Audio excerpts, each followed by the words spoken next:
हकीकत यह है कि हमारा देश इस वक्त मक्कारों के हाथ में आ चुका है। डेमोक्रेसी का मंदिर क्या है? पार्लियामेंट।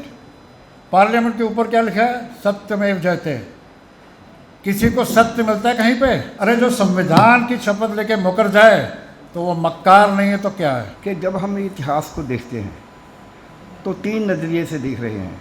एक देख रहे हैं ये हिंदू है, ये मुसलमान है, धर्म के नाम से देखते हैं कि एक तो हमारा ये जो लड़ाई है, जो आज़ादी, जो प्रजातंत्र हमने दिया था इतनी कुर्बानियाँ करके, उसको बचाना होगा। कि जबर ते जुल्म दे उल्ट खड़न वाला सानू मादा दिता होया। जिथे कोई अन्याय होएगा उत्थे साडा बतौर सिख खड़ना फर्ज बनता।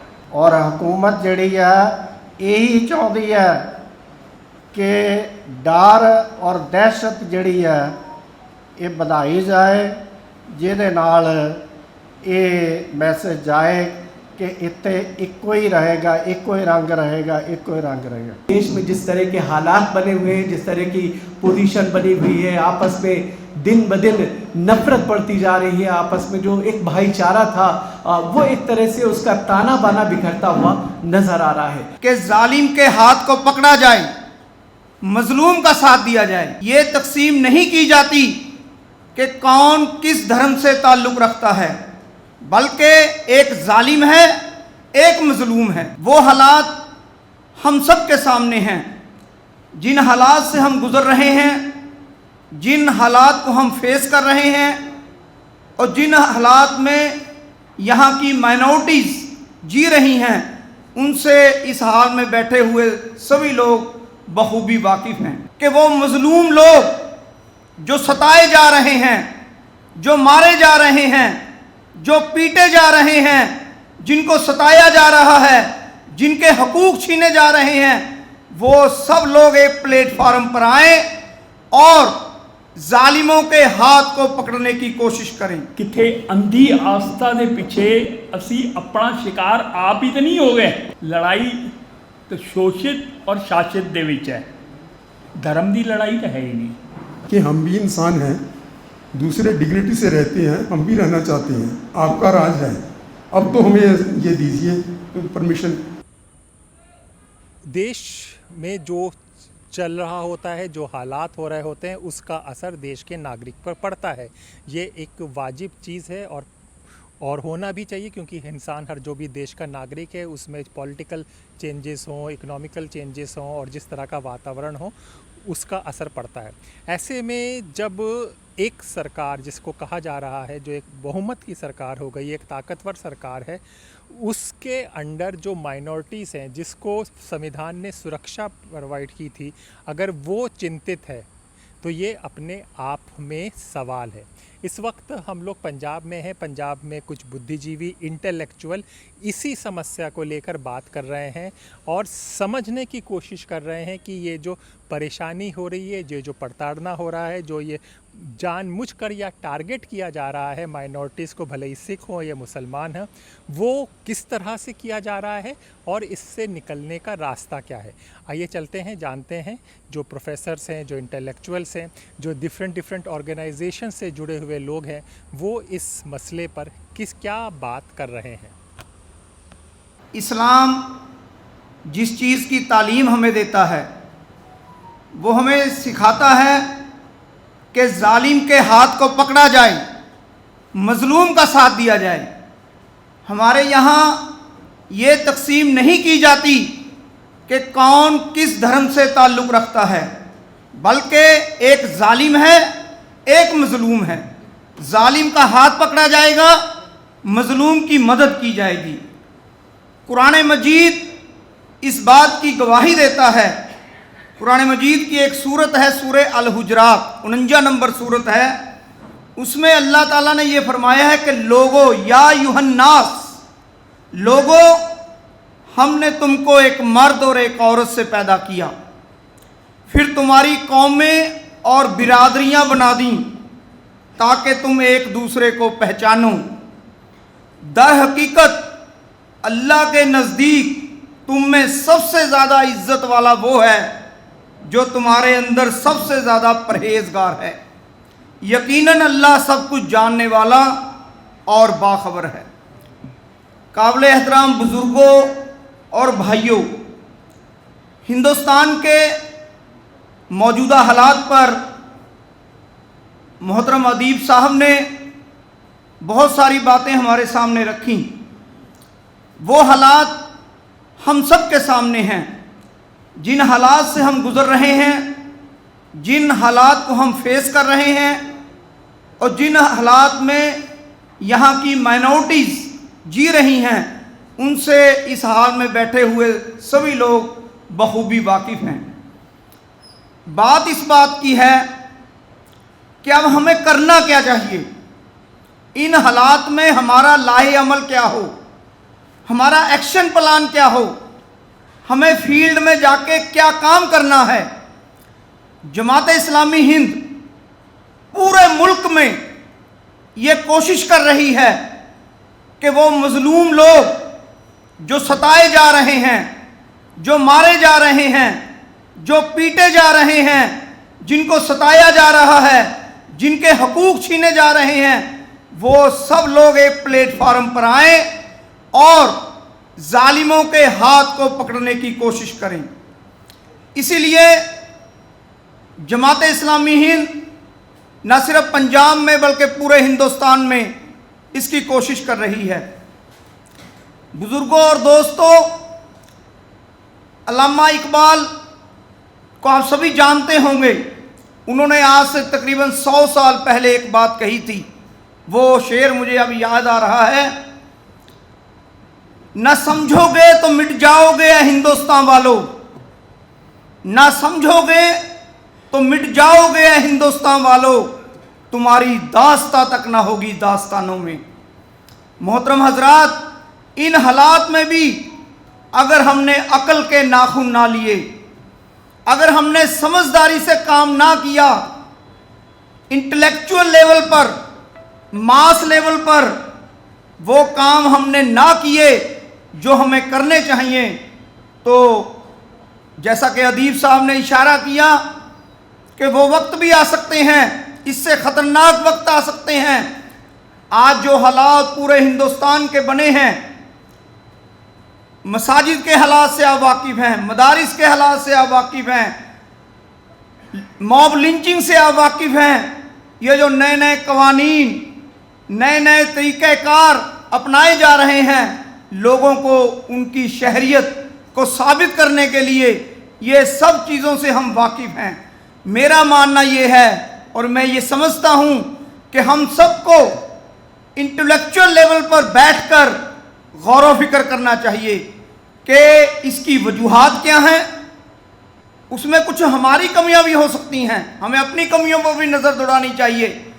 तो हमें गौर व फिक्र करना चाहिए, बैठना चाहिए, हिम्मत और हौसले के साथ मैदान में आना पड़ेगा। मैदान में आकर लोगों के अंदर बेदारी लानी होगी। आज हम देखते हैं कि वो सारी चीज़ें मास लेवल पर नहीं जा रही। जब इलेक्शन का मौका आता है, वहाँ वाक़यात कुछ और बन जाते हैं। हमारी तरक्की के, हमारे मफादात के, हमारी खुशहाली के, हमारी आपसी भाईचारे के, आपसी मेल जोल के, वो सारी चीज़ें पसे पुश्त चली जाती हैं, पीछे चली जाती हैं।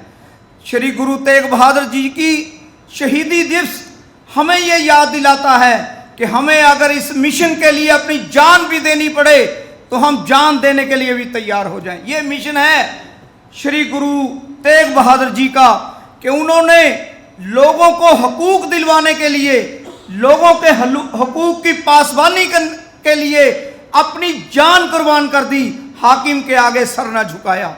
यही कैफियत, यही हालत अगर हमारे दिल के अंदर मौजूदन है, छुपी हुई है, तो इंशाअल्लाह हालात बदलेंगे। लेकिन बुजुर्गों और भाइयों, अगर हमारे अंदर हिम्मत नहीं, हौसला नहीं, अवाम को बेदार करने का हौसला नहीं, सिर्फ ज़बानी बातचीत है, तो कोई तब्दीली नहीं आ सकती। बातों से कोई तब्दीली नहीं आती। और आपने ये बात भी महसूस की होगी कि जहाँ बहुत सारी जंगें हुई, खून खराबा हुआ, वहाँ आज भी मुसलमानों की आबादी बहुत कम है। आप मलेशिया चाहिए, इंडोनेशिया देखिए, वहाँ कभी कोई जंग नहीं हुई, वहाँ मुसलमानों की आबादी कितनी है। तो इसका मतलब ये भी है कि जंग और खून से कभी इंसानियत नहीं बढ़ती। किसी धर्म का, किसी मज़हब का उभार नहीं होता, बल्कि किसी मज़हब का, किसी धर्म का उभार इस वजह से होता है, प्रेम से, मोहब्बत से, खिदमत से। अगर हम अपना ये मिशन बना ले कि हम सब जो इस हाल में बैठे हैं अपने उन लोगों तक पहुंचेंगे जो यहाँ नहीं हैं, उनको भी ये बातें बताएंगे कि किस तरह ये लोग हमारे देश को घुन की तरह खा रहे हैं। अगर हमने यही अपनी बातें ख़त्म कर दी तो ख़तरा है कि इससे संगीन हालात हो जाएं। वक्त, क्योंकि बड़े बड़े लोग यहाँ बैठे हैं, हमने उनसे बातें सीखनी है, सुननी है, इसलिए मैं अपनी बात यहीं पर ख़त्म करता हूँ और अल्लाह ताला से दुआ करता हूँ कि अल्लाह ताला हम सबको अकल के नाखून लेने की तौफीक अता करे, ताकि हम बैठकर गौर व फिक्र करके कुछ इस नतीजे पर पहुँचें कि हम इस देश के हालात को बदलने के काबिल बन जाएं। शुक्रिया, अस्सलाम वालेकुम। ਸ਼ੁਕਰੀਆ ਦਇਆ ਸਿੰਘ ਜੀ ਦਾ, ਇੱਥੇ ਦੀ ਟੀਮ ਦਾ, ਜਿਨ੍ਹਾਂ ਨੇ ਮੈਨੂੰ ਬੋਲਣ ਦਾ ਮੌਕਾ ਦਿੱਤਾ। ਗੱਲ ਚੱਲ ਰਹੀ ਹੈ ਗੁਰੂ ਤੇਗ ਬਹਾਦਰ ਸਾਹਿਬ ਦੀ, ਉਹਨਾਂ ਦੀ ਸ਼ਹਾਦਤ ਦੀ।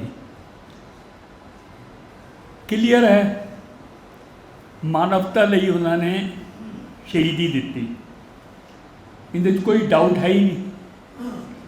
ਉਹ ਤਾਂ ਸਭ ਨਾਲ ਪਿਆਰ ਕਰਦੇ ਸੀਗੇ, ਕਿਸੇ ਇੱਕ ਨਾਲ ਜੋੜ ਦੇਣਾ ਇਹ ਸ਼ਾਇਦ ਗੁਰੂ ਗ੍ਰੰਥ ਸਾਹਿਬ ਜੀ ਦੀ ਫਿਲਾਸਫੀ ਨਾਲ ਧੋਖਾ ਦੇਣਾ ਹੈ। दूसरी गल चल रही थी, अव्वल अल्लाह नूर उपाया कुदरत के सब बंदे। कोई मंदा चंगा नहीं है, कुदरत दे बंदे हैं। फिर असी अकाल पुरख अल्लाह राम गॉड दे विच वंडियां किद्दां पा दित्तियां। जब कुदरत के बंदे हैं, कुदरत तो पैदा हुए हैं, कुदरत ही चले जाना है। पंचभूतक शरीर है ना साडा, उस तो असी पैदा होए, उसे ही असी वलीन हो जाना है। ठीक है, साड़ी आस्था है और आस्था के उत्ते ठेस भी नहीं पहुँचनी चाहिए, लेकिन सोचण का विषय तो है कि साड़ी किथे अंधी आस्था के पिछे असी अपना शिकार आप ही तो नहीं हो गए। ਜਿਹੜੀ ਧਰਮ ਦੇ ਨਾਂ 'ਤੇ ਅਸੀਂ ਵੰਡੀਆਂ ਪਾ ਦਿੱਤੀਆਂ ਨੇ, ਕਿ ਅਸੀਂ ਖੁਦ ਤੋਂ ਦੂਰੀਆਂ ਨਹੀਂ ਵਧਾ ਲਈਆਂ। ਲੜਾਈ ਤਾਂ ਸ਼ੋਸ਼ਿਤ ਔਰ ਸ਼ਾਸਿਤ ਦੇ ਵਿੱਚ ਹੈ, ਧਰਮ ਦੀ ਲੜਾਈ ਤਾਂ ਹੈ ਹੀ ਨਹੀਂ। ਅਗਰ ਸ਼ਾਸਿਤ ਪਿਓਰ ਹੈ ਤਾਂ ਸ਼ੋਸ਼ਣ ਹੋਏਗਾ ਹੀ नहीं। शोषण तो ताई हो रहा है ना कि शासित जो है वो प्योर नहीं है, वो खालिस नहीं है, और वो सारा किसका लैंदा है? इन्हां वंडियां दा लैंदा है। कदे किसी ने अपने हिसाब नाल फायदा चुका, अज दी जिहड़ी सरकार है वो अपने हिसाब नाल फायदा चुक रही है। जितना धार्मिक भ्रष्टाचार खतरनाक है ना, उतना शायद राजनीतिक भी नहीं है। मेरी गल बड़ी बुरी लग रही होगी, क्योंकि धार्मिक बंदा ने है ना दो तरह के कपड़े पा लेते हैं। आचरण कुछ और है, बोलते कुछ और है। जब साडा आचरण कुछ और है और बोल कुछ और रहे हैं, रिजल्ट आएगा कितों? मैं सवाल सब तो पहले है ना अपने ते करदा, एक उंगली चुकोगे ना तीन इधर आ रही हैं, कि ये सारे वातावरण का दोषी कौन? असी केंद्रीय सिंह सभा के बैनर हेठ आज इकट्ठे हुए हैं। सिंह सभा लहर उठी 100 साल पहले, RSS भी उठी 100 साल पहले। किथे असी अपनी जिम्मेदारियां पूरियां नहीं निभाइयां, ताई ना ये हालात देखने पै रहे हैं। असी दूजे ते उंगली ना चुकी है। असी देखिए साड़ी कमी कित्थे रह गई। ਸਾਡੀ ਜਿੱਥੇ ਕਮੀ ਰਹਿ ਗਈ ਹੈ ਤਾਂ ਹੀ ਤੇ ਸਾਹਮਣੇ ਵਾਲਾ ਦੁਸ਼ਮਣ ਫਾਇਦਾ ਉਠਾ ਪਾ ਰਿਹਾ। ਉਹਨਾਂ ਨੇ ਜ਼ਮੀਨ ਤੇ ਕੰਮ ਕੀਤਾ, ਅਸੀਂ ਸਿਰਫ ਗੱਲਾਂ ਕੀਤੀਆਂ। ਅੱਜ ਉਹਨਾਂ ਦਾ ਹਰ ਬੂਥ ਦੇ ਉੱਤੇ ਉਹਨਾਂ ਦਾ ਬੰਦਾ ਬੈਠਾ ਹੋਇਆ ਹੈ, ਤਾਂ ਉਹ ਰਾਜ ਕਰ ਰਹੇ ਹਨ। SIR ਤਾਂ ਉਹਨਾਂ ਦੀ ਸਫਲ ਹੋ ਰਹੀ ਹੈ। ਅਸੀਂ ਗੱਲਾਂ ਕਰ ਰਹੇ ਹਾਂ, ਉਹ ਕੰਮ ਕਰ ਰਹੇ ਹਨ। ਅੱਜ ਕੰਮ ਕਰਨ ਦੀ ਲੋੜ ਹੈ। ਅਗਰ ਅਸੀਂ ਕੰਮ ਕਰਾਂਗੇ, ਜ਼ਮੀਨੀ ਲੈਵਲ ਤੇ ਕੰਮ ਕਰਾਂਗੇ, ਤੇ ਫਿਰ ਸਾਰਾ ਕੰਮ ਬਣ ਜਾਏਗਾ ਸਾਡਾ। ਅਸੀਂ ਮੁਕਾਬਲਾ ਕਰਾਂਗੇ। ਤਾਂ ਮੇਰੀ ਬੇਨਤੀ ਹੈ ਸਿੰਘ ਸਭਾ, ਕੇਂਦਰੀ ਸਿੰਘ ਸਭਾ ਨੂੰ ਆਪਣੀ ਜ਼ਿੰਮੇਵਾਰੀ ਸਮਝਦੇ ਹੋਏ, ਸਾਡੇ ਗੁਰੂ ਗ੍ਰੰਥ ਸਾਹਿਬ ਵਿੱਚ ਇਤਨਾ ਵਿਸ਼ਾਲ ਹੈ। ਕਬੀਰ ਸਾਹਿਬ ਵੀ ਬੈਠੇ ਨੇ, ਫਰੀਦ ਸਾਹਿਬ ਵੀ ਬੈਠੇ ਨੇ, ਕਿਉਂ ਨਾ ਉਹਨਾਂ ਨੂੰ ਸਾਰਿਆਂ ਨੂੰ ਅਸੀਂ ਇਕੱਠਾ ਕਰਕੇ ਆਪਣਾ ਕਾਫਲਾ ਇਤਨਾ ਵੱਡਾ ਕਰ ਲਈਏ। ਇੱਥੇ ਤਾਂ ਧਰਮ ਦੀ ਹੈ ਹੀ ਨਹੀਂ। ਬਾਬੇ ਨਾਨਕ ਨਾਲ ਕੌਣ ਸਾਰੀ ਜ਼ਿੰਦਗੀ ਚੱਲਿਆ? ਕਲੀਅਰ ਹੈ। ਤੇ ਫਿਰ ਅਸੀਂ ਉਸ ਕਾਫਲੇ ਨੂੰ ਵਧਾ ਕਿਉਂ ਨਹੀਂ ਪਾ ਰਹੇ? ਆਪਣੀ ਜ਼ਿੰਮੇਵਾਰੀ ਨੂੰ ਕਿਉਂ ਨਹੀਂ ਸਮਝ ਪਾ ਰਹੇ? ਅਸੀਂ ਉਂਗਲੀਆਂ ਔਰਾਂ 'ਤੇ ਚੁੱਕਣ ਦੇ ਬਜਾਏ ਆਪਣੇ ਵੱਲ ਚੁੱਕ ਕੇ ਅਸੀਂ ਆਪਣੇ ਕਦਮ ਕੁਝ ਕੰਕਰੀਟ ਪੈਦਾ ਕਰੀਏ, ਜਿਸ ਨਾਲ ਸਾਡੇ ਸਫਲਤਾ ਨੇੜੇ ਆ ਸਕੇ। ਅਸੀਂ ਖਾਲੀ ਉਂਗਲੀਆਂ ਨਾ ਚੁੱਕੀਏ। ਮੇਰੇ ਲਫ਼ਜ਼ਾਂ ਤੋਂ ਹੋ ਸਕਦਾ ਕਿਸੇ ਨੂੰ ਠੇਸ ਪਹੁੰਚੀ ਹੋਵੇ, ਪਰ ਹਾਂ ਅਸੀਂ ਸਾਰੇ ਕੁਦਰਤ ਦੇ ਬੰਦੇ ਜੋ ਆਪਣੀ ਆਸਥਾ ਜਿੰਦੀ ਜਿੱਥੇ ਹੈ ਉਹ ਸਭ ਨੂੰ ਮੁਬਾਰਕ। ਲੇਕਿਨ ਸੱਚਾਈ ਹੈ, ਪੰਜ ਭੂਤਕ ਸਰੀਰ ਹੈ। ਪੰਜ ਭੂਤਕ ਸਰੀਰ ਪੰਜਾਂ ਤੱਤਾਂ 'ਚ ਹੀ ਖਤਮ ਹੋ ਜਾਣਾ ਹੈ। ਇਸ ਤੋਂ ਅਸੀਂ ਮੁਨਕਰ ਨਹੀਂ ਹੈ। ਅਸੀਂ ਧਾਰਮਿਕ ਕੱਟਰਤਾ ਦੇ ਪਿੱਛੇ ਅਸੀਂ ਵੰਡੀਆਂ ਨਾ ਪਾਈਏ।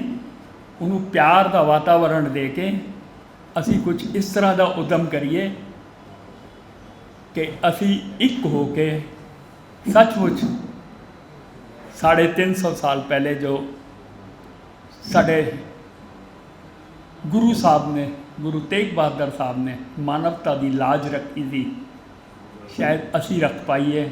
ਇਤਨੇ ਇੱਕ ਵਿਚਾਰਾਂ ਨਾਲ ਹੋਈ ਬੁਲੰਦੀ ਖਿਮਾ। ਵਾਹਿਗੁਰੂ ਜੀ ਕਾ ਖਾਲਸਾ, ਵਾਹਿਗੁਰੂ ਜੀ ਕੀ ਫਤਿਹ। ਵਾਹਿਗੁਰੂ ਜੀ ਕਾ ਖਾਲਸਾ, ਵਾਹਿਗੁਰੂ ਜੀ ਕੀ ਫਤਿਹ। ਆਦਾਬ।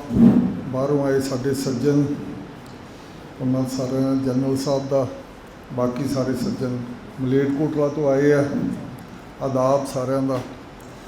ਤੇ ਅੱਜ ਦਾ ਜਿਹੜਾ ਦਿਹਾੜਾ ਕਿ ਅਸੀਂ ਮਨਾਉਣ ਜਾ ਰਹੇ ਹਾਂ, ਗੁਰੂ ਤੇਗ ਬਹਾਦਰ ਜੀ ਦਾ 350 ਸਾਲਾ ਸ਼ਹੀਦੀ ਦਿਵਸ, ਉਹਦੇ 'ਤੇ ਜ਼ਿਆਦਾ ਇਸ ਗੱਲ ਉੱਤੇ ਜ਼ੋਰ ਦਿੱਤਾ ਜਾ ਰਿਹਾ ਔਰ ਹੈ ਵੀ ਕਿ ਹਿਸਟਰੀ ਨੂੰ ਬਹੁਤ ਗਲਤ ਇੰਟਰਪ੍ਰੈਟ ਕੀਤਾ ਗਿਆ ਹੈ। ਤੇ ਲੋੜ ਪੈਣ ਉੱਤੇ ਸ਼ਾਇਦ ਮੇਰੇ ਕੁਝ ਸੱਜਣ ਪੰਜਾਬੀ ਦੇ ਐਕਸੈਂਟ ਨੂੰ ਨਾ ਸਮਝਦੇ ਹੋਣ, ਜਿਹੜੇ ਬਾਹਰ ਲਿਆਏ ਆ। ਜਨਰਲ ਸਾਹਿਬ ਸਮਝਦੇ ਸਭ ਠੀਕ ਹੈ ਫਿਰ ਤਾਂ। ਹਾਂਜੀ। ਤੇ ਜਿਹੜਾ ਹਿਸਟਰੀ ਨੂੰ ਬਹੁਤ ਜ਼ਿਆਦਾ ਡਿਸਟੋਰਟ ਕੀਤਾ ਗਿਆ। ਹਿਸਟਰੀ ਜਿੰਨੀ ਲਿਖੀ ਗਈ ਆ ਉਹਦੇ ਵਿੱਚ ਤਕਰੀਬਨ ਇਸ ਤਰੀਕੇ ਦੀ ਦੇਖੋ ਵੀ ਕਨਫੈਡਰੇਸ਼ਨ ਇਹ ਹੈ ਵੀ ਜਦੋਂ 18 ਅੰਗਰੇਜ਼ ਆਏ, ਅੰਗਰੇਜ਼ਾਂ ਨੇ ਆ ਕੇ 1871 ਦੇ ਵਿੱਚ ਇਹ ਕਰਾਉਣਾ ਸ਼ੁਰੂ ਕੀਤਾ ਸੈਂਸਿਸ, ਮਰਦਮਸ਼ੁਮਾਰੀ। ਤਾਂ ਉਦੋਂ ਇਹ ਫੈਕਟ ਸਾਹਮਣੇ ਆਇਆ ਵੀ 800 ਸਾਲ ਤੋਂ ਜਿਹੜੇ ਮੁਗਲ ਤੇ ਹੋਰ ਜਿਹੜੇ ਮੁਸਲਿਮ ਸਲਤਨਤਾਂ ਸੀ ਬਣੀਆਂ ਇੱਥੇ ਇੰਡੀਆ 'ਤੇ ਰਾਜ ਕੀਤਾ, ਦਿੱਲੀ 'ਤੇ ਆਬਾਦੀ ਸਿਰਫ 21% ਸੀ ਮੁਸਲਿਮ ਔਰ ਬਾਕੀ 63% ਸੀ ਹਿੰਦੂ ਤੇ 5-7% ਦੂਸਰੇ ਲੋਕ ਸੀਗੇ। ਇੰਨੇ ਸਾਲਾਂ ਦੇ ਵਿੱਚ ਇਹ ਜੇ ਤੁਸੀਂ ਦੁਨੀਆ ਦੀ ਹਿਸਟਰੀ ਪੜ੍ਹੋ, ਜਿੱਥੇ ਵੀ ਕੋਈ ਗਿਆ, ਜੇ ਜ਼ੋਰ ਆ ਜਰਬੀ ਨਾਲ ਨਾ ਵੀ ਕੀਤਾ ਹੋਵੇ ਤਾਂ ਰਾਜ ਦਾ ਜਿਹੜਾ ਤਪ ਹੁੰਦਾ ਹੁਕਮਰਾਨ ਦਾ, ਉਹ ਆਪਣੇ ਆਪ 'ਚ ਹੀ ਬਹੁਤ ਹੁੰਦਾ। ਲੋਕ ਆਪਣੇ ਆਪ ਵੀ ਉਸ ਧਰਮ ਨੂੰ ਉਹਦੇ ਨੂੰ ਅਖਤਿਆਰ ਕਰ ਲੈਂਦੇ ਆ। ਤੁਸੀਂ ਇਸਲਾਮ ਇੱਧਰ ਦੇਖ ਲਓ, ਕ੍ਰਿਸਚੈਨਿਟੀ ਜਿੱਥੋਂ ਦੀ ਗਈ ਆ ਸਾਰੇ ਕ੍ਰਿਸਚਨ ਬਣਦੇ ਗਏ ਆ। ਇੱਥੋਂ ਤੱਕ ਹੈ ਵੀ ਸਾਊਥ ਅਮਰੀਕਾ ਦੇ ਜਿਹੜੇ ਕੰਟਰੀ ਹੈ, ਕਿੰਨੇ ਹੀ ਕੰਟਰੀ ਆ ਛੋਟੇ ਛੋਟੇ, ਅਰਜਨਟਾਈਨਾ, ਬ੍ਰਾਜ਼ੀਲ ਵਗੈਰਾ, ਉਹਨਾਂ ਦੀ ਆਪਣੀ ਬੋਲੀ ਨਹੀਂ ਰਹਿ ਗਈ। ਸਪੇਨ ਛੋਟਾ ਜਿਹਾ ਕੰਟਰੀ ਸੀ ਜਿਹੜਾ ਕਲੋਨੀਲਿਸਟ, ਸਭ ਤੋਂ ਪਹਿਲਾਂ ਕਲੋਨੀਆਂ ਬਣਾਈਆਂ, ਜਾ ਕੇ ਰਾਜ ਕੀਤਾ। ਉਹਨਾਂ ਦੀ ਬੋਲੀ ਆ ਹੁਣ ਉੱਥੇ ਬੋਲੀ ਜਾ ਰਹੀ ਮਦਰ ਟੰਗ ਦੇ ਲੈਵਲ ਤੇ। ਧਰਮ ਵੀ ਉਹਨਾਂ ਦਾ ਹੀ ਪਹੁੰਚ ਗਿਆ ਤੇ ਇੰਨੇ ਥੋੜ੍ਹਾ ਜਿਹਾ ਰਾਜ ਕੀਤਾ ਉਹਨੇ 200-300 ਸਾਲ। 800 ਸਾਲ ਕੋਈ ਰਾਜ ਕਰੇ ਤੇ ਇੱਥੇ ਸਾਰਾ ਕੁਝ ਬਦਲੇ ਨਾ, ਇਹ ਬੜੀ ਹੈਰਾਨੀ ਦੀ ਗੱਲ ਹੈ ਵੀ ਜਿਹੜੀਆਂ ਹੁਣ ਮਿੱਥਾਂ ਬਣਾਈਆਂ ਬਹੁਤ ਵੱਡੀਆਂ ਮਿੱਥਾਂ ਵੀ ਔਰੰਗਜ਼ੇਬ ਆ ਤੇ ਉਹ ਜਨੇਊ ਉਤਾਰਦਾ ਸੀ, 1.25 ਮਣ ਜਨੇਊ ਉਤਾਰ ਕੇ ਫਿਰ ਰੋਟੀ ਖਾਂਦਾ ਸੀ। ਇਹੋ ਜਿਹੀਆਂ ਮਿੱਥਾਂ ਬਹੁਤ ਜ਼ਿਆਦਾ ਬਣਾਈਆਂ ਤੇ ਪਰ ਦੂਜਾ ਪਾਸਾ ਪ੍ਰੋਪੋਗੇਟ ਨਹੀਂ ਕੀਤਾ ਜਾਂਦਾ ਵੀ ਜਿਹੜੇ ਵੀ ਮੁਗਲ ਸਮਰਾਟ ਸੀਗੇ ਉਹਨਾਂ ਦੇ ਰਾਜ ਆ ਜਿਹੜੇ ਸਸਟੇਨ ਕੀਤੇ ਜਾਂ ਉਹਨਾਂ ਨੂੰ ਸਪੋਰਟ ਦਿੱਤੀ ਉਹ ਤਾਂ ਸਾਰੇ ਇੱਥੋਂ ਦੇ ਲੋਕਾਂ ਨੇ ਦਿੱਤੀ।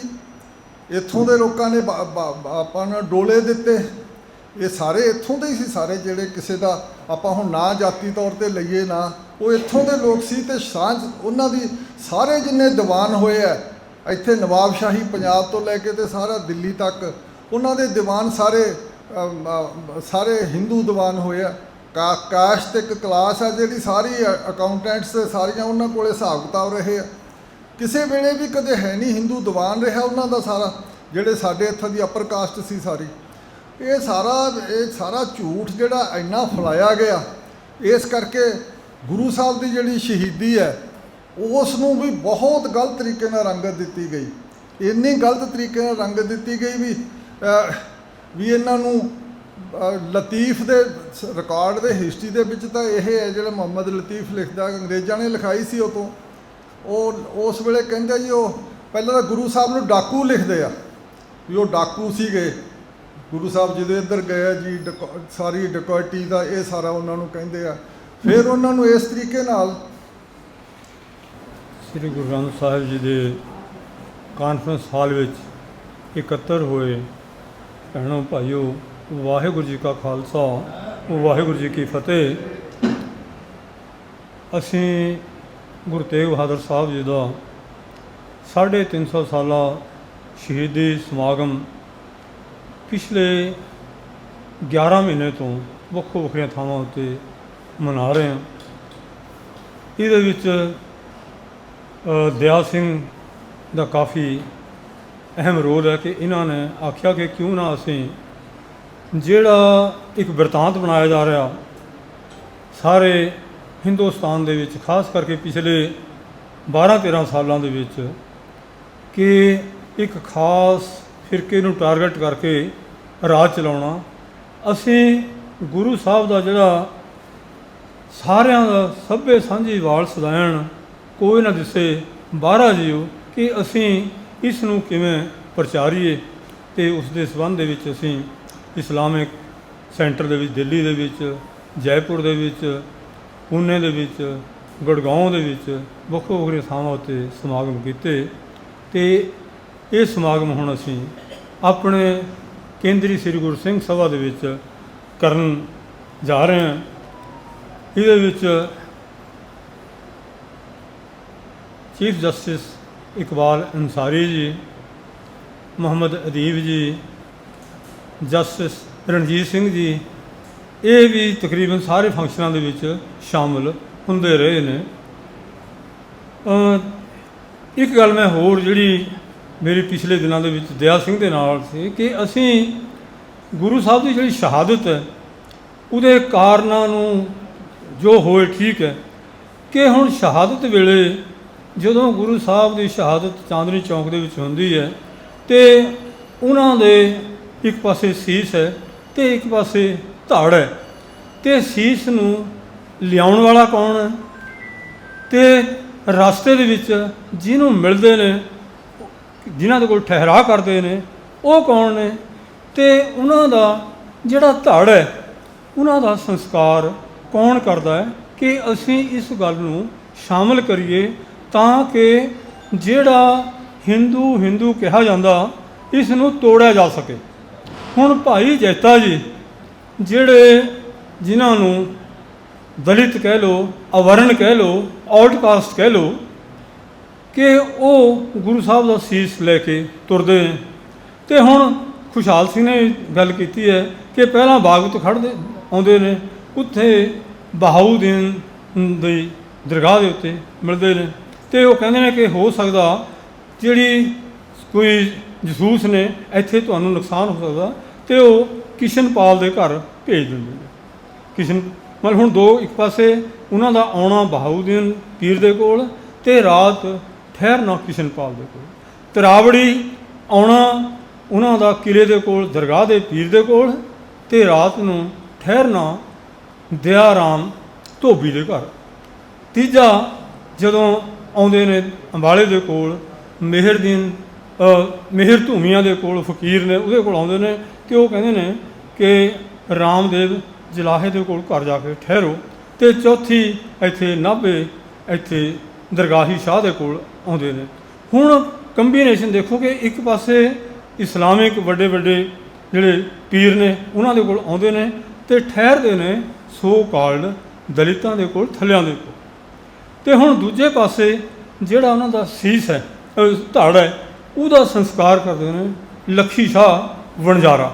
ਹੁਣ ਵਣਜਾਰਾ ਜਿਹੜੇ ਨੇ ਇਹ ਵੱਡੇ ਵੱਡੇ ਬੰਦੇ ਇੱਥੇ ਬੈਠੇ ਨੇ, ਸਰਦਾਰ ਗੁਰਤੇਜ ਸਿੰਘ ਵਰਗੇ ਹਿਸਟੋਰੀਅਨ ਵੀ ਬੈਠੇ ਨੇ ਕਿ 1504 ਦੇ ਵਿੱਚ ਸਿਕੰਦਰ ਲੋਧੀ ਵੇਲੇ ਜਿਹੜੀ ਵਣਜਾਰਾ ਘੁੰਮ ਕੇ ਵਪਾਰ ਕਰਦੇ ਸੀ, ਨਾਲ ਇੱਕ ਪਾਸੇ ਗਰੋਸਰੀ ਤੇ ਨਾਲ ਅਮਿਊਨੀਸ਼ਨ ਵੀ ਲੈ ਕੇ ਜਾਂਦੇ ਸੀ।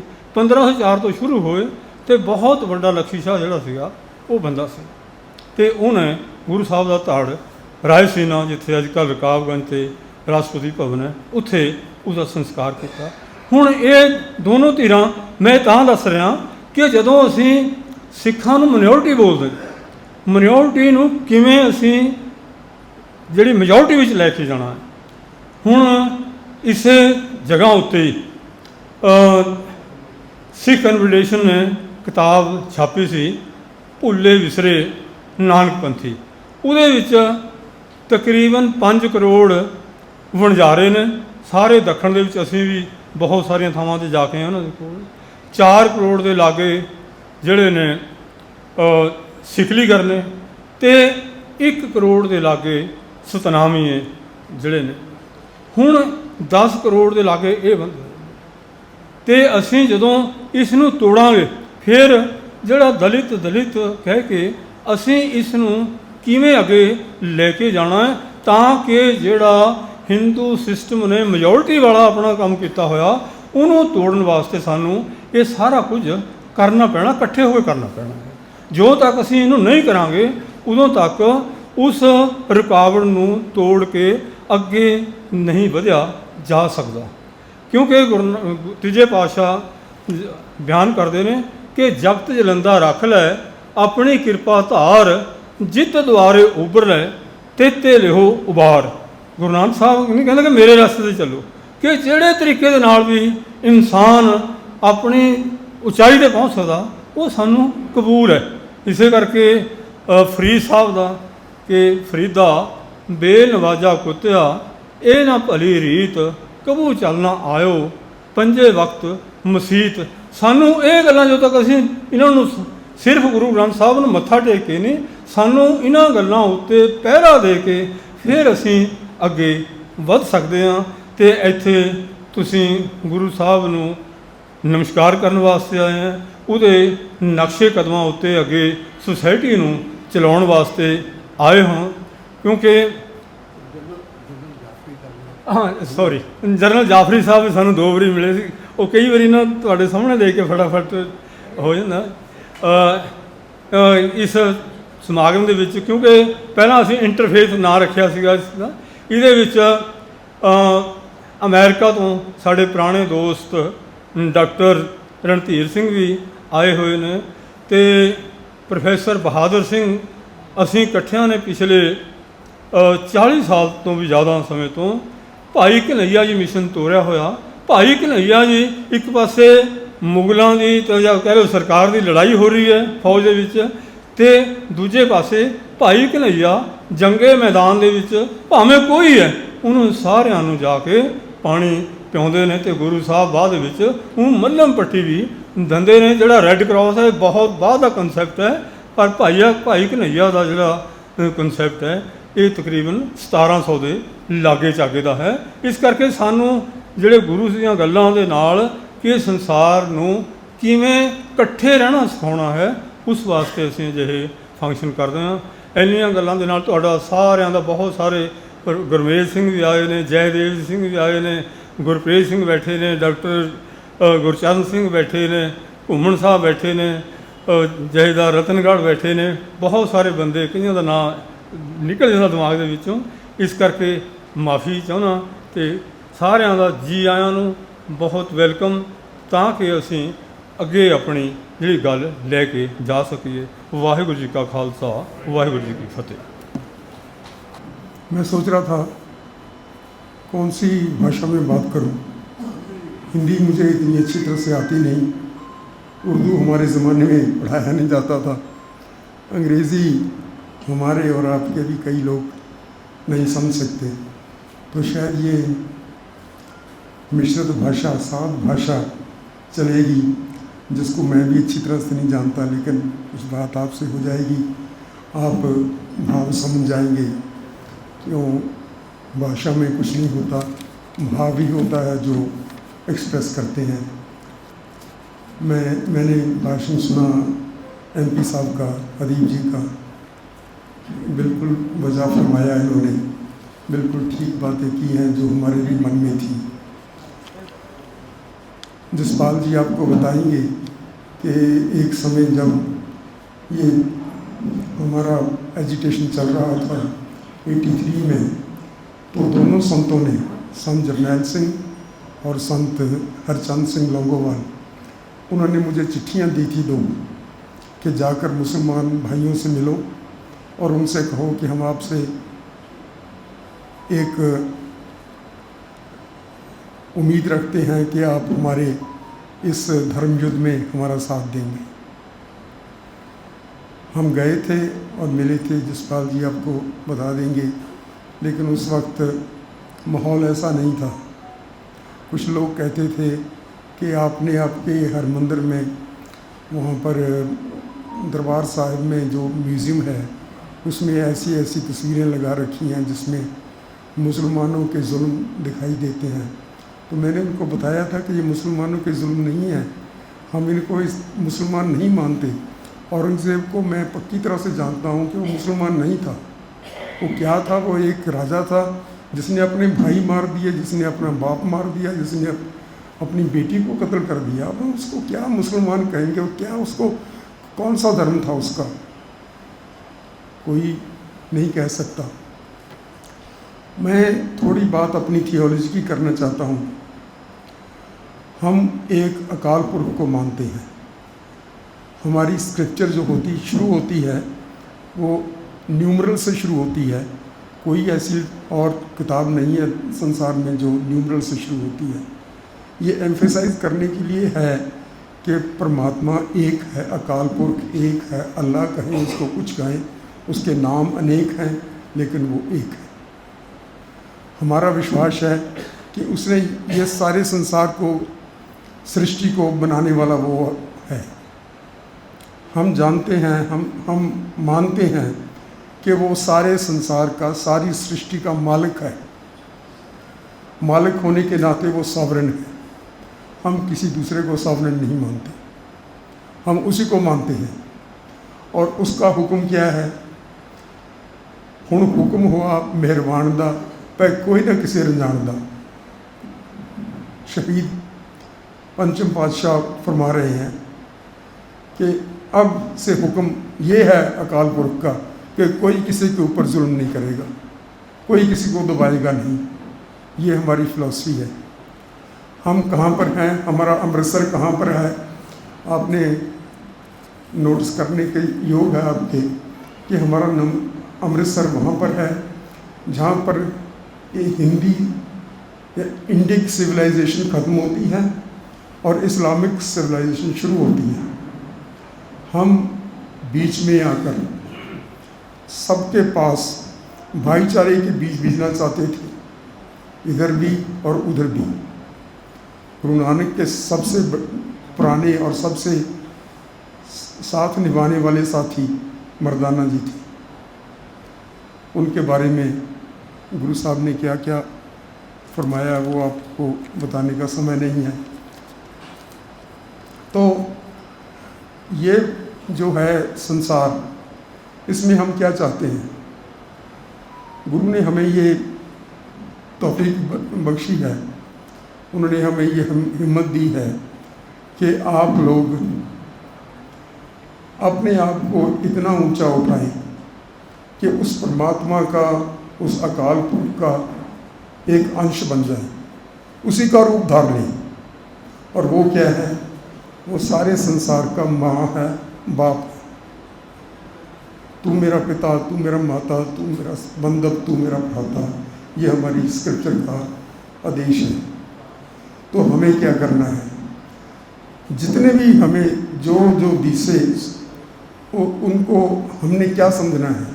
हमने समझना है कि ये हमारे भाई हैं, हमारे सॉवरेन के बेटे हैं, हमारे सॉवरेन की बेटी है। जो एक राजा को, जो एक राजकुमारी को जो सत्कार होता है संसार में, वो सत्कार हमने उसे देना है। ये हम सदियों से करते आ रहे हैं। और यही वजह थी कि गुरु गोबिंद सिंह के साथ पीर बदरुद्दीन शाह लड़ते थे। बंदा बहादुर के साथ 5000 मुसलमान थे जो अपने अकीदे पर कायम रहते थे। उनको हम बड़े शौक़ से और प्यार से नमाजी मुसलमान कहते थे, नमाजी खालसा कहते थे कि नमाज पढ़ने वाला खालसा है। ये खालसा शब्द आप ही के भाषा से लिया गया है और इसका मतलब है कि परमात्मा के खास, परमात्मा का। देखिए, जैसे मुग़ल साम्राज्य में ये लफ्ज़ चलता था, इसमें रेवेन्यू रिकॉर्ड्स में, उसका मतलब था कि ये राजा की अपनी ज़गीर है, ख़ास ज़गीर उनकी है, ये किसी के दूसरे के अधीन नहीं और इसका किसी को टैक्स नहीं देना है। तो ऐसे ही हम लोग समझते हैं कि हम खालसा हैं। परमात्मा का रूप बनना, अकाल पुरख के गुणों को जो उन्होंने गुरु साहबान ने वाणी में दर्शाए हैं, उनको देखकर, उनको समझकर, उनको ग्रहण करना और उसका रूप हो जाना। फिर उसके बाद हमारे लिए ना को बैरी ना ही बगाना, सगल संग हमको बनाए। हम सबके दोस्त हैं। हम किसी से भी हमारा ऐसा नहीं होगा कि हम उसके नस्ल से या रंग से या किसी भी जो तफरका इंसान करते हैं यहाँ पर, अमेरिका में भी और वो इधर भी चलता है, इधर बहुत ज़्यादा चलता है। तो अब जो पोजीशन बनी हुई है वो ये है कि ये जो सदियों से एक गुलिस्तान बना हुआ था, इकबाल की नज़्म आपको याद आ रही होगी, तो उसको ख़त्म करने की कोशिश की जा रही है। और किस लिए की जा रही है? अगर आप 80% 85% हिंदू हैं तो और कैसा हिंदू राष्ट्र होगा? क्या हिंदू राष्ट्र होगा? अब हिंदू राष्ट्र की बातें मुझे कुछ याद आ रही हैं। हैदराबाद में, वहाँ पर मैंने काम भी किया थोड़ी देर। हैदराबाद में मुसलमान राजा थे, नवाब थे, और वो यहाँ के ही थे, मोगे के थे।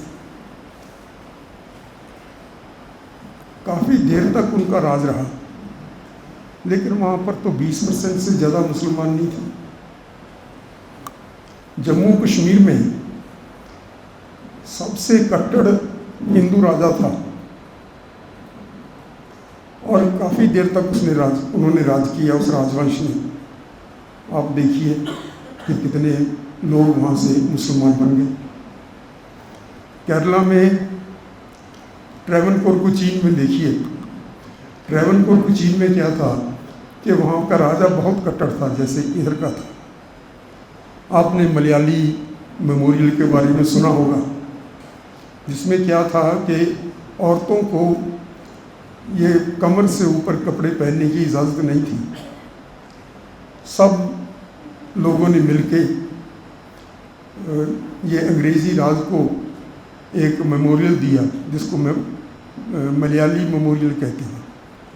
उसमें उन्होंने कहा कि हम भी इंसान हैं, दूसरे डिग्निटी से रहते हैं, हम भी रहना चाहते हैं, तो हम आपका राज है, अब तो हमें ये दीजिए परमिशन कि हम अपने तन के ऊपर कपड़े पूरे पहन सकें।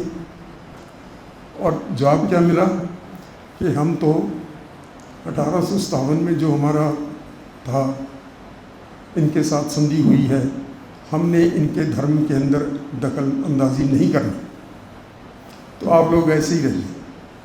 नतीजा क्या निकला कि वो ट्रैवनकोर कोचीन रियासत के लोगों को आप देखेंगे तो सबसे ज़्यादा ईसाई वहाँ पर लोग बने।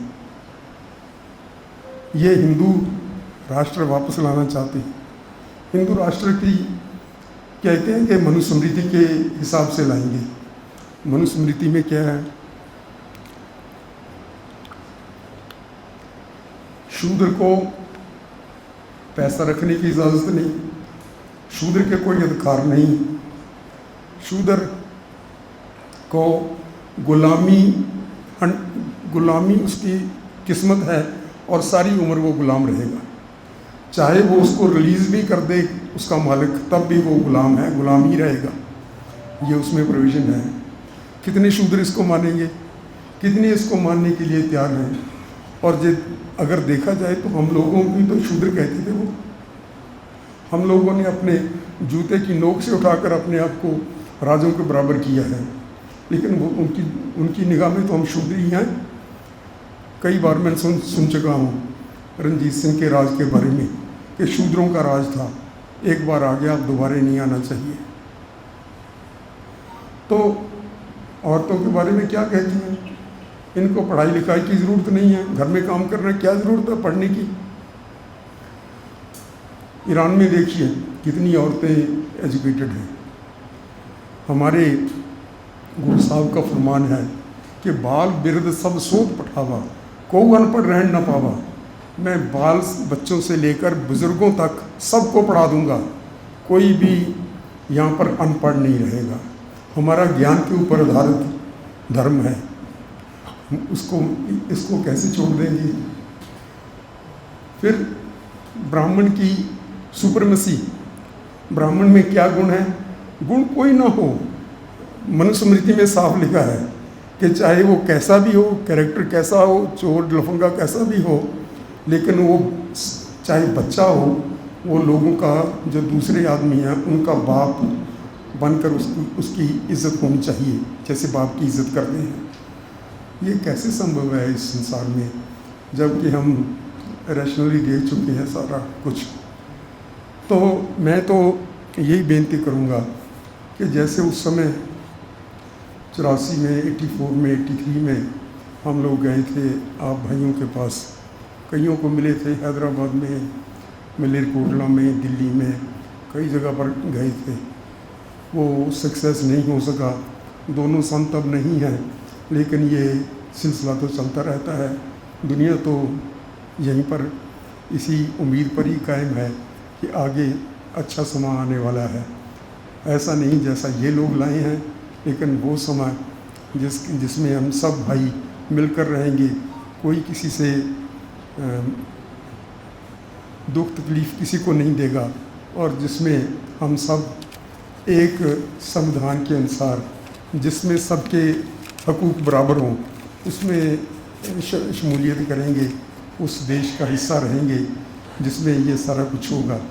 तो उसकी उम्मीद आप लोगों की स्पीचेस जो मैं सुनता हूँ और जो आप लोगों से रिएक्शन करके हमें यहाँ बताते हैं खुशहाल जी और दूसरे लोग, तो हमें उम्मीद होती है हम 1.5% सही, हम 1% सही, 1% नहीं है, हम 1.5% नहीं है, हम 1.25 लाख से एक लड़ने वाले हैं। हमने लड़ाई कभी मोल नहीं ली। हम जितना हिंदुस्तान की सेवा हम लोगों ने की है, इतनी हिंदुओं ने नहीं की। कहीं भी आप किसी भी मेजर पर आप नापिए, इन्होंने कुछ नहीं किया। जब से हम पैदा हुए हैं हमने एक दिन गुलामी नहीं झेली, हमने उसी दिन बगावत कर दी। गुरु नानक साहब आए, वेई नदी से निकलकर परमात्मा से अपना मैंडेट लेकर, और उनका पहले वचन क्या थे? ना को हिंदू ना मुसलमान, कोई हिंदू नहीं है, कोई मुसलमान नहीं है, सारे इंसान हैं। दूसरा वचन क्या था? उसके नवाब के जिनके पास वो नौकरी कर रहे थे पहले, वो लोग आए उनके अहलिये और कहने लगे कि नवाब ने आपको बुलाया है। गुरु साहब ने कहा कौन नवाब, हम किसी को नहीं पहचानते। हम मैसेज ये है कि हर एक इंसान परमात्मा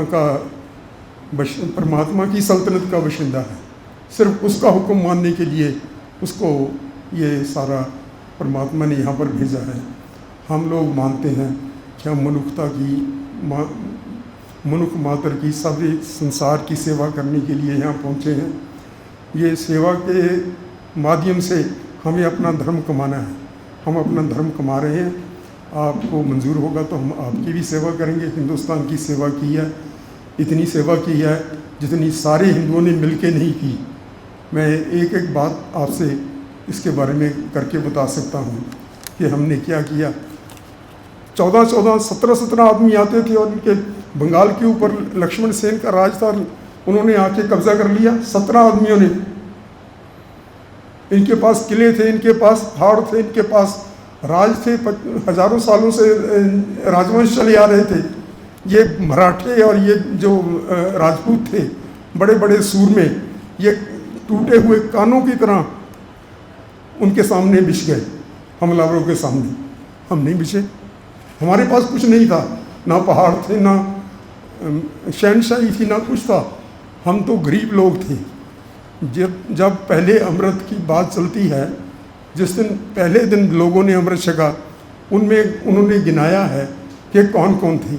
नाई, छींबे, झीवर, ये वो सारी छोटी छोटी जातें। और हमारे पास क्या था? विश्वास था कि हम परमात्मा के सुपुत्र हैं। हमने उनका हुक्म जो है कि कोई किसी के ऊपर जुल्म नहीं करेगा, हमने उसको लागू करना है यहाँ पर संसार में। हम इस विश्वास के साथ आए थे, नंगे धड़ लड़े और हमने एम्पायर क्रिएट किया। एम्पायर ऐसा जो अशोक के एम्पायर से बड़ा था, जो सारे जितने एम्पायर हुए यहाँ से बड़ा था। उसमें हमारी आबादी 6% थी, लेकिन एक भी राइट नहीं हुई उस एम्पायर में। कोई हिंदू मुसलमान का फर्क नहीं पड़ा, बाकी सब हिंदू और मुसलमान थे। जब उधर का पंजाब था, थोड़ा पंजाब इधर रह गया था, सतलुज के इस तरफ, उसके ऊपर रणजीत सिंह का राज नहीं था। इधर उसी ज़माने में 40-50 साल में 8 बार अकाल पड़ा, लोग भूखे मरे। लेकिन हमारे राज में, खालसा राज में, एक दिन किसी को भूखा नहीं रहना पड़ा। ये गुरु की बरकत थी, ये अकाल पुरख का फरमान है हमारे लिए। हम सबकी सेवा के लिए हाजिर हैं, लेकिन हम सिर्फ यही चाहते हैं कि जो हमारी हैसियत है, जैसी भी है, छोटी मोटी सही, एक देश में सही, एक प्रदेश में सही, उसको तस्लीम किया जाए और हम सब मिलके उस जुल्म का मुकाबला करें।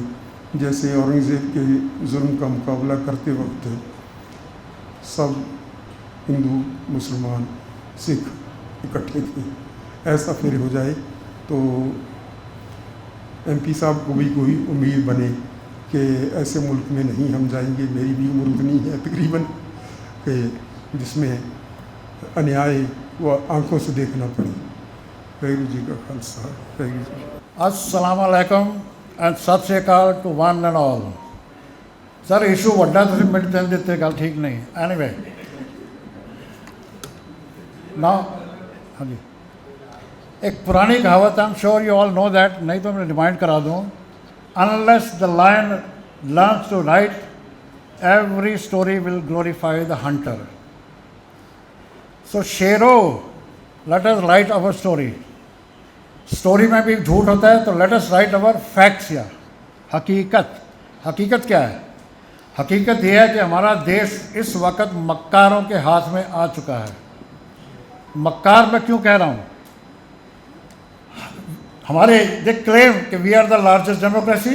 Yes, we are the largest democracy. Democracy का मंदिर क्या है? पार्लियामेंट। पार्लियामेंट के ऊपर क्या लिखा है? सत्यमेव जयते। किसी को सत्य मिलता है कहीं पे? सत्य इज मिसिंग एवरीवेयर। और उसके ऊपर वेन अपना आप सब जो भी जीतता है इलेक्शन, सारे को ले लो, सबसे पहले संविधान की आप शपथ लेते हो। अरे जो संविधान की शपथ लेके मुकर जाए तो वो मक्कार नहीं है तो क्या है? तो time to write the story, हकीकत क्या है?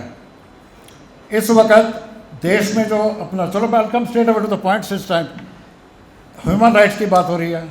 Satluj, I am most thankful to the producers जिन्होंने ये फिल्म बनाई है। सच्चाई घर घर तक पहुंच गई है। एंड जो ट्रेजेडी उसमें है, इट इज़ नॉट इवन, कहते थे माइनर परसेंटेज, पर मैं 2-3 बातें बताना चाहता हूँ जो हुआ था, जो दिखा नहीं सकते। पंजाब में Punjab police on the order of elected government उन बच्चों को मार रही थी जिनका उन्हें 100% पता था ये इनोसेंट है। कोलेटरल डैमेज वी अंडरस्टैंड, तुम्हें 100% पता है ये परिवार अपना मासूम है, आप फिर उन्हें मार रहे हो। तुम्हें 100% का कोई गुनाह नहीं है, उनसे एक्सटॉर्शन कर रहे हो। And this officially became the business, extortion became the business in uniform. इसके आगे मेरी कल्ली बहन बैठी है, बट लिसन एवरीबॉडी, भूलना मत, लड़कियों को, बहनों को, माओ को पंजाब की जेलों में किसी पंजाबी राक्षस के ऑर्डर पे किसी पंजाबी राक्षस ने बहन को भाई के सामने नंगा किया। एंड तकलीफ ये है कि ऑल दोस गाइस जिसे हम समझ रहे थे कि इन्हें सज़ा मिल गई है, वी वर एब्सोल्युटली इन्हें ब्लाइंड, पता नहीं शैडो। सबसे बड़ा मतलब जिसे कहते हैं लोएस्ट लो, जिसने अपना खालरा साहब का कत्ल किया, वो आज बाहर फिर रहा है। Can you believe it? वो उसकी गैंग सारे बाहर हैं and they getting their salaries, they getting their perks. ये हालात है। तो टाइम है, लाइक आई सेड, कि शेरो we have to get together. Like आपने कहा अपना दिल्ली में जब दंगे हुए, जहाँ भी, ठीक है, I am grateful for ever कि सम मुस्लिम फैमिलीज ने दे सेव्ड सम पीपल, फैंटास्टिक। पर बात एक दो को बचाने की नहीं है। जब आगे आगे पहले तो होना नहीं चाहिए, अब होना नहीं चाहिए। अगर होता है तो the community must come out, have a peaceful walk. हमने डंडे तो उठाने नहीं है, हमने विचारों से इनको परस्त करना है। किस लिए? क्योंकि जितने पावर में हैं दे आर इधर एकदम खाली, नो नॉलेज एक्सेप्ट फॉर मक्कार की नॉलेज क्या होती है। तो आने वाले टाइम में we have to come out, आपके लिए मैं, मेरे लिए आप, तब बात बनेगी। अगर 2 को मैंने बचाया, 2 को आपने बचाया, we have achieved nothing. Basically ये डरपोक लोग हैं। वो कहते हैं ना, एक शेर के 30 कुत्ते पड़ जाए क्या करोगे? दे ऑलवेज कम इन झुंड। जैसे अपने स्टार्टिंग में कहा कि फ्राइडे को जब नमाज होती है या किसी ईद पे नमाज होती है, ये हज़ारों में आ जाते हैं। ठीक है, वो क्यों आ जाते हैं? क्योंकि we have been keeping quiet. अगर वो 1000 निकलते हैं यार उस टेरिटरी में, हम भी हज़ारों में हैं, let us come out peacefully, तब बात जाके बनेगी। अदरवाइज वही बातें हैं जैसे कि ये आए सेमिनार किया चले गए। No, not at all, time to walk the talk है। तो ये जब तक हम नहीं करेंगे आगे कोई अपना प्रोग्रेस नहीं होनी। एंड एक बात और towards the end, this is, जब मुझे गलती ना लगे, हमारा 5वां सेमिनार है। इसमें भी practically everybody is repeating number which I hate. क्या कहते हैं? हमें इकट्ठा होना पड़ेगा। कमाल है यार, हम इकट्ठा कब होंगे? हद हो गई, अब तक हम इकट्ठे नहीं हुए। आंसर यार, अगर हमने यही करते जाना है, आपको हम इकट्ठा होना पड़ेगा, तो हद हो गई फिर तो लगे सर बैठे हैं। पहले तो बात हम होने ना दें। अगर ये जल्लाद लोग करते हैं, जो जल्लाद से कम नहीं है, एग्जाम्पल सामने है, ह्यूमन राइट्स की बात हो रही है। 3 साल से अपना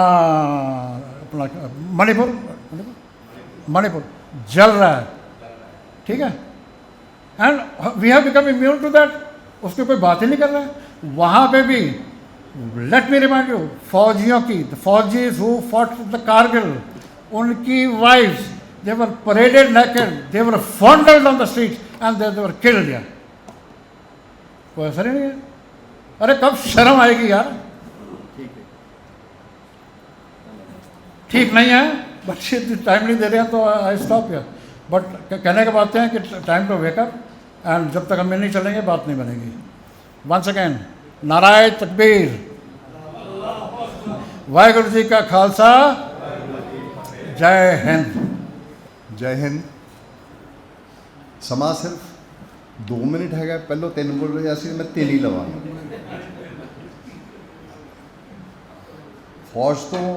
ਫੌਜ ਵਿੱਚ Jammu and Kashmir light infantry ਦਾ ਅਫਸਰ ਹੈਗਾ ਵਾਂ, ਰਿਟਾਇਰ ਹੋਇਆ ਵਾ 99 ਦੇ ਵਿੱਚ, 1999 ਦੇ ਵਿੱਚ। 26 ਸਾਲ ਮੈਂ ਸਿਸਟਮ ਨੂੰ ਦੇਖ ਲਿਆ ਹੈਗਾ ਵੀ ਬਾਹਰ ਕਿੱਦਾਂ ਚੱਲ ਰਿਹਾ ਹੈ। ਜਿਹੜੀ ਇੱਕ ਵੱਡੀ ਗੱਲ ਨਿਕਲ ਕੇ ਇਸ ਜਿਹੜੀ ਆਈ ਹੈਗੀ ਹੈ ਕਿ ਇਸ ਟਾਈਮ ਅਸੀਂ ਦੇਸ਼ ਜੋ ਅੱਜ ਹੈਗਾ ਵੀ ਪਹਿਲੋਂ ਵੀ ਇੱਦਾਂ ਹੀ ਹੈਗੇ ਸੀ, ਕੋਈ ਫਰਕ ਨਹੀਂ ਹੈਗਾ। ਜੋ ਅੱਜ ਅਸੀਂ ਹਾਲਾਤ ਦੇਖ ਰਹੇ ਹਾਂ, ਅਸੀਂ ਇਹ ਹਾਲਾਤ 47 ਵਿੱਚ ਵੀ ਦੇਖੇ ਨੇ, 47 ਤੋਂ ਪਹਿਲਾਂ ਗੁਰੂਆਂ ਨੇ ਵੀ ਦੇਖੇ ਨੇ। ਇਹ ਹਾਲਾਤ ਇੱਦਾਂ ਹੀ ਪ੍ਰੈਕਟੀਕਲੀ ਚੱਲਦੇ ਰਹਿਣੇ ਨੇ। ਲੇਕਿਨ ਕੋਈ ਵੀ ਤਰੀਕਾ ਅਪਣਾਈਏ, ਤੁਹਾਨੂੰ ਜਦੋਂ ਅਸੀਂ ਇੱਕ ਦੂਜੇ ਦੇ ਨਾਲ ਖੜੇ ਨਹੀਂ ਹੋਵਾਂਗੇ ਤਾਂ ਤੀਕਰ ਸਾਡਾ ਗੁਜ਼ਾਰਾ ਨਹੀਂ ਹੈਗਾ। ਪਰਿਵਾਰ ਦੇ ਵਿੱਚ ਨਾਲ ਖੜੇ ਹੋਣਾ, ਆਂਢ ਗੁਆਂਢ ਦੇ ਨਾਲ ਖੜੇ ਹੋਣਾ ਔਰ ਇੱਕ ਦੂਜੇ ਵਾਸਤੇ ਖੜੇ ਹੋਣਾ। ਸਾਹਿਬ ਨੇ ਬੋਲਿਆ 84 'ਚ ਅਸੀਂ ਕਨਫੈਸ ਕੀਤਾ, 84 'ਚ ਅਸੀਂ ਨਹੀਂ ਖੜੇ ਹੋਏ। 2002 ਦੇ ਵਿੱਚ ਇਹਨਾਂ ਨੂੰ ਪ੍ਰੋਬਲਮਸ ਆਈਆਂ।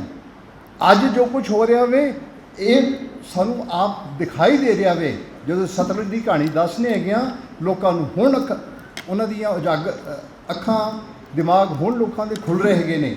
ਸਿਆਸਤ ਕਿਸ ਤਰੀਕੇ ਨਾਲ ਸਿਆਸਤ ਕਰਦੀ ਹੈ, ਰੂਲ ਕਰਦੀ ਹੈ।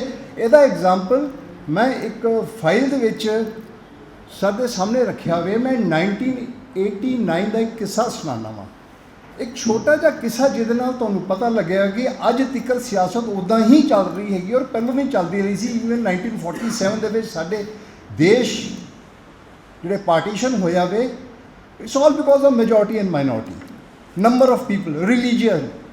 ਸੋ we are always actually suffering from our own, I will say, the own vices. ਸਾਡੇ ਖੁਦ ਵਿੱਚ ਹੀ ਡਰ ਹੈਗਾ ਵੇ। ਇਸ ਵਾਸਤੇ ਸਾਡਾ, ਮੇਰਾ ਪਿੰਡ ਭਿੱਖੀ ਪਾਕਿਸਤਾਨ 'ਚ ਹੈਗਾ, ਮੇਰੇ ਪਰਿਵਾਰ ਅੱਧਾ ਉੱਥੇ ਮਰ ਗਿਆ, ਅੱਧਾ ਇੱਥੇ ਆ ਗਿਆ। ਇੱਥੇ ਆ ਗਿਆ ਤੇ 5 ਤੋਂ 6 ਜਿੰਨੇ ਅਸੀਂ ਪਹਿਲੋਂ ਕਰਨਾਲ ਹੁੰਦੇ ਸੀ ਪੰਜਾਬ, ਉਹ ਬਣ ਗਿਆ ਹਰਿਆਣਾ। ਫਿਰ ਯੂਪੀ 'ਚ ਗਏ ਤੇ ਯੂਪੀ ਬਣ ਗਿਆ ਉੱਤਰਾਖੰਡ ਤੇ ਯੂਪੀ। ਵੰਡੀਆਂ ਤੇ ਪੈਂਦੀਆਂ ਰਹਿੰਦੀਆਂ ਨੇ। ਇੱਥੇ ਆਏ ਹੈਗੀਆਂ, ਇੱਥੇ ਵੀ ਆਹੀ ਹੁਣ ਗੱਲਾਂ ਹੈਗੀਆਂ ਨੇ। ਪੋਲੀਟੀਕਲ ਪਾਰਟੀਆਂ ਸਾਡੀਆਂ ਇੰਨੀਆਂ ਹੈਗੀਆਂ ਨੇ, ਜਿੰਨੀਆਂ ਪੋਲੀਟੀਕਲ ਪਾਰਟੀਆਂ ਨੇ, they will divide us in whatever manner, horizontally as well as vertically. They will divide us only for few votes. Now we have to be very careful of votes. Incident of 1989 Bhagalpur riots, I will tell you practically, because I have handled that Bhagalpur riots as a army officer to help out to control those riots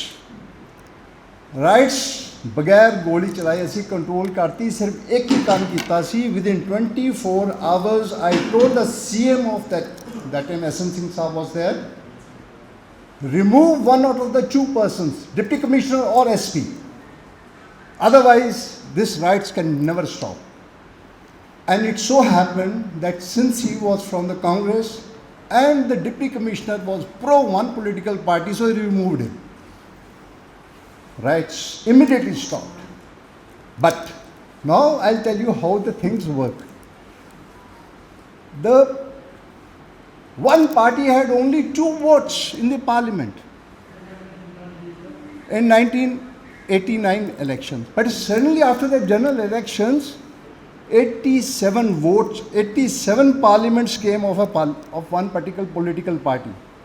And that factor, how to divide the people religiously और religiously उसको एक दूसरे को कैसे अपने divide करना है, ये प्रोसेस आज भी चल रहा है।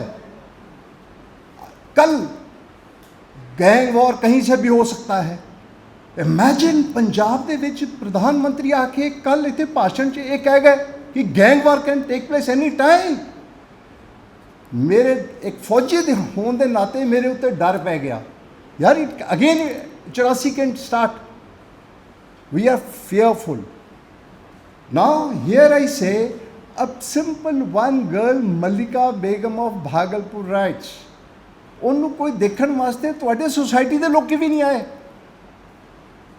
And the situation is such, पूरी जिंदगी उस लड़की ने बगैर किसी के सहारे तो ਇੱਥੋਂ ਤੱਕ ਕਿ ਉਹਦਾ ਵਿਆਹ ਵੀ ਹੋਇਆ ਤੇ ਬੱਚੇ ਉਹ ਵਿਆਹ ਵੀ ਟੁੱਟ ਗਿਆ ਔਰ ਅਖੀਰ ਵਿੱਚ ਕੋਈ ਉਹਦੀ ਮਦਦ ਨਹੀਂ, ਕੁਛ ਨਹੀਂ। ਆਪਣੇ ਬੱਚਿਆਂ ਨੂੰ ਵੀ ਉਹ ਕਿਸ ਤਰੀਕੇ ਨਾਲ ਪਾਲ ਕੇ ਉਹਨਾਂ ਨੂੰ ਵਿਆਹ ਕੀਤਾ ਔਰ ਫਿਰ ਕੋਸ਼ਿਸ਼ ਕਰ ਰਹੀ ਅੱਗੇ ਵਧਣ ਦੀ।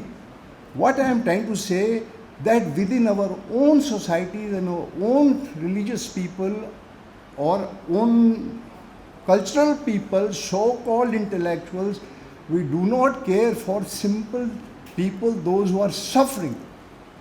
जब तक असी एक अपने दे विच नहीं लियावांगे, जिम्मेदारियां नहीं लियावांगे, जिस भी लेवल ते जाने आ कि भाई जो अफेक्टेड हो रहा वे उन्होंने असी टेक केयर करिए, उन्होंने सिक्योरिटी वाल देखिए, तद तक कुछ नहीं हो सकता। तुहाडे दिमागां दे विच डर रहेगा ही रहेगा। इनजस्टिस का जिहड़ा फायदा लोकी लैणगे ही लैणगे सिर्फ अपनी वोट्स वास्ते। एंड आई रिक्वेस्ट कि आई am thankful to Ustad Daya Singh ji, I am thankful to doctor Khushhal Singh. I just recently come in connection with this whole campaign. मैनू कुछ नहीं पता सी, लेकिन जिस तरीके नाल और जिस तेज़ी दे नाल काम हो रहा वे, I am wishing all the best to everyone. Please support this particular movement. अगर ये मूवमेंट सपोर्ट कर असी कर लग पईए तो मैनू लगता हैगा वे अज दे बाद होर भी लोग साडे नाल जुड़नगे, थॉट्स नूं अगे लेके जाणगे। ज़्यादा पिछे ना जाइए। अज दे हालात नूं अगर प्रेजेंट नूं असी ठीक कर लिया किसी भी तरीके दे नाल, I think we will this aim of this today's togetherness I feel you would have achieved. I am grateful to Justice Randhawa ji, and he is also a Fauji, and thankful to everyone. Jal Sahab, thank you very much, and thank you very much. Please take care. माननीय प्रधानमंत्री और प्रतिभागी बहनों और भाइयों, वाहिगुरू जी का खालसा, वाहिगुरू जी की फतेह। मैं बात सुन रहा था, बार बार सोच रहा था कि मैं जैसे पहले बोलता हूँ वैसे नहीं बोलूँगा, क्यों इसमें कुछ सोचने की बात है कि जब हम इतिहास को देखते हैं तो तीन नज़रिए से देख रहे हैं। एक देख रहे हैं ये हिंदू है, ये मुसलमान है, धर्म के नाम से देखते हैं। दूसरा हम देखते हैं कि गरीब और अमीर के हिसाब से, और तीसरा हम देखते हैं सेकुलरिज्म नॉन सेकुलरिज्म के हिसाब से। अब जब हम किसी धर्म के नाम से इतिहास को देखेंगे तो इतिहास से इंसाफ हो ही नहीं सकता। धर्म में अच्छे लोग भी हैं, हर धर्म में हैं। सिख धर्म सबसे ऊपर है, लेकिन इसमें भी तो बुरे लोग हैं। कौन कहता है कि इसमें बुरे नहीं हैं? गिनती का काम ज़्यादा हो सकती है। जब धर्म के नाम से होगा तो कभी आप इतिहास से ना तो इंसाफ कर पाएंगे और ना ही इतिहास को बदल पाएंगे। इतिहास को बदला है गुरु नानक देव जी ने, जब उन्होंने बोला नीचा अंदर नीच जात, नीची हूँ अत नीच, नानक तिनके संग साथ वड्या सो प्यारी। जब आप जो शोषित है, जो गरीब है, जो कमज़ोर है, आपको एक लाइन खींचनी पड़ेगी, रेखा खींचनी पड़ेगी कि मैं इस तरफ हूँ, मैं इस तरफ नहीं जाना, कुछ भी हो। ये सिख इतिहास ने ये किया है। ये उसको मैं सिख इतिहास की वजह मैं बोलूँ, गुरु नानक देव जी का, गुरुओं का जो दर्शन है, उस दर्शन ने ये रेखा खींची है।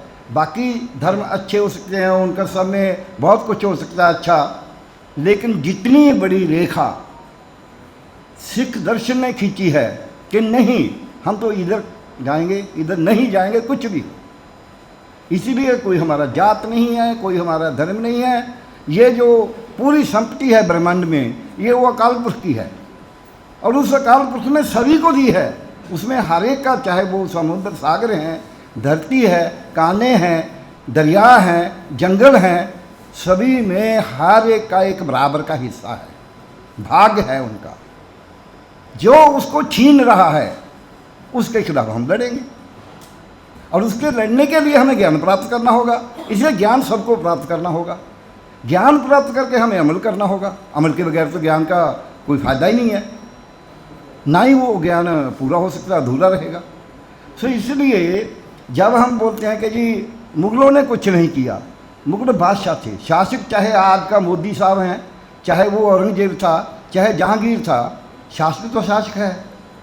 तो जहांगीर ने तो अपने बेटे को के खिलाफ ही किया था, उसका बेटा उसकी बगावत करता था, गुरु साहब ने उसको आशीर्वाद दे दिया तो गुरु साहब को शहीद कर दिया तुझके जहांगीर ने, उसने खुद ही लिखा। सो इसलिए जब हम बोलेंगे नहीं नहीं नहीं मुसलमान शासकों ने कुछ नहीं किया, हिंदू शासकों ने कुछ नहीं किया, फलां हिंदुओं ने कमज़ोर कर दिया, ऐसा इतिहास हम इससे भारत में न्याय नहीं कर सकते। हमें बोलना होगा कि जो शासक है वो धर्म को और धर्मगुरु को अपने हक में उसका प्रयोग करता है, उसको अपने पास बुलाता है। ज़्यादा से ज़्यादा धर्मगुरु जो हैं उसके शासक के साथ में खड़े होते हैं। लेकिन दूसरी तरफ भी है, अभी जितनी त्रावड़ी और सबकी जो उदाहरणें दी हैं वो भी धर्म के लोग थे, साई थे, लेकिन वो उनके साथ नहीं खड़े हुए। इसी तरह अभी 4 शंकराचार्य शासक के साथ नहीं खड़े हुए, फिर वो क्लर्जी को भी जेल में डालने की तैयारी कर ली, उसके पीछे पड़ गए। सो जब हम धर्म के नाम से इसको बांटना चाहेंगे, धर्म के नाम से तो फिर महाभारत होना ही नहीं चाहिए था, धर्म के नाम से तो रावण और राम का युद्ध नहीं होना चाहिए था, धर्म के नाम से तो अब ईरान में जो कुछ हुआ है उसको जो बाकी जो मध्य पूर्व के देश हैं वो भी तो इस्लाम की हैं, बड़ी शिया सुन्नी का झगड़ा हो फिर तो झगड़ा नहीं होना चाहिए था। वो तो दूसरी तरफ खड़े हैं, जो लुटेरा है उसके पास पूरे का पूरा मिडल ईस्ट कुछ छोटे छोटे मुल्कों को छोड़ के उसके पास खड़ा हो गया। तो इसलिए इतिहास को मेरी एक विनती तो ये है कि इतिहास को रूप से अब SIR की बात हुई है, SIR में भी हम यही बोला है, ये ठीक है वो मिनॉरिटी की वोट काट रहे हैं, क्या मानेंगे कि कितने हिंदुओं की वोट काटी है? क्या आप मानेंगे? कल ही मेरे को एक दिल्ली में बातचीत हो रही थी TV पे, YouTube पे, तो उन्होंने बोला जी ये वो फलाना भारद्वाज बोलता है 14 लाख वोट कर दिया दिल्ली में, ऐसा किया ऐसा किया। मैंने बोला दिल्ली में तो वोट जो है वो 1.5 करोड़ है, 1.25 करोड़, उसमें 14 लाख कटा है, आबादी 2.5 करोड़ है, हमारी आबादी केवल 3.25 करोड़ है, इसमें 30 लाख कटा है, क्योंकि उसको मालूम नहीं है और उसी मुख्यमंत्री है उसी पार्टी का, और वो बोलता है कि जिसका वोट कट गया उसका राशन बंद। बिहार में भी यही बोला, बंगाल में भी यही बोला, यहाँ भी यही बोला, और तीनों जगह पे, एक जगह पे उनकी एक गठजोड़ की सरकार है, एक जगह पे एक गठबंधन की सरकार की बजाय एक की सरकार है, और एक जगह पे उनके विपक्षियों की विरोधियों की सरकार है जो विरोधी मानते हैं। सनातन हिंदू हैं, हम सब सनातन हिंदू की बात करते हैं। सनातन हिंदू अपने घर में, अपने परिवार में, अपनी शादी के लिए, अपने मरने पड़ने के लिए है। सनातन हिंदू इंसान के रूप में, देश के नागरिक के रूप में सनातन हिंदू बन के चलेंगे तो हम इंसाफ कर ही नहीं सकते। जैसा बैठे हैं अगर ये सोचेंगे मैं तो सिख हूँ, फिर तो इंसाफ कर नहीं पाएंगे। हालांकि सिख ज़्यादा कर सकते हैं क्योंकि सिख फलसफा ये बोलता है, शक्ल से नहीं।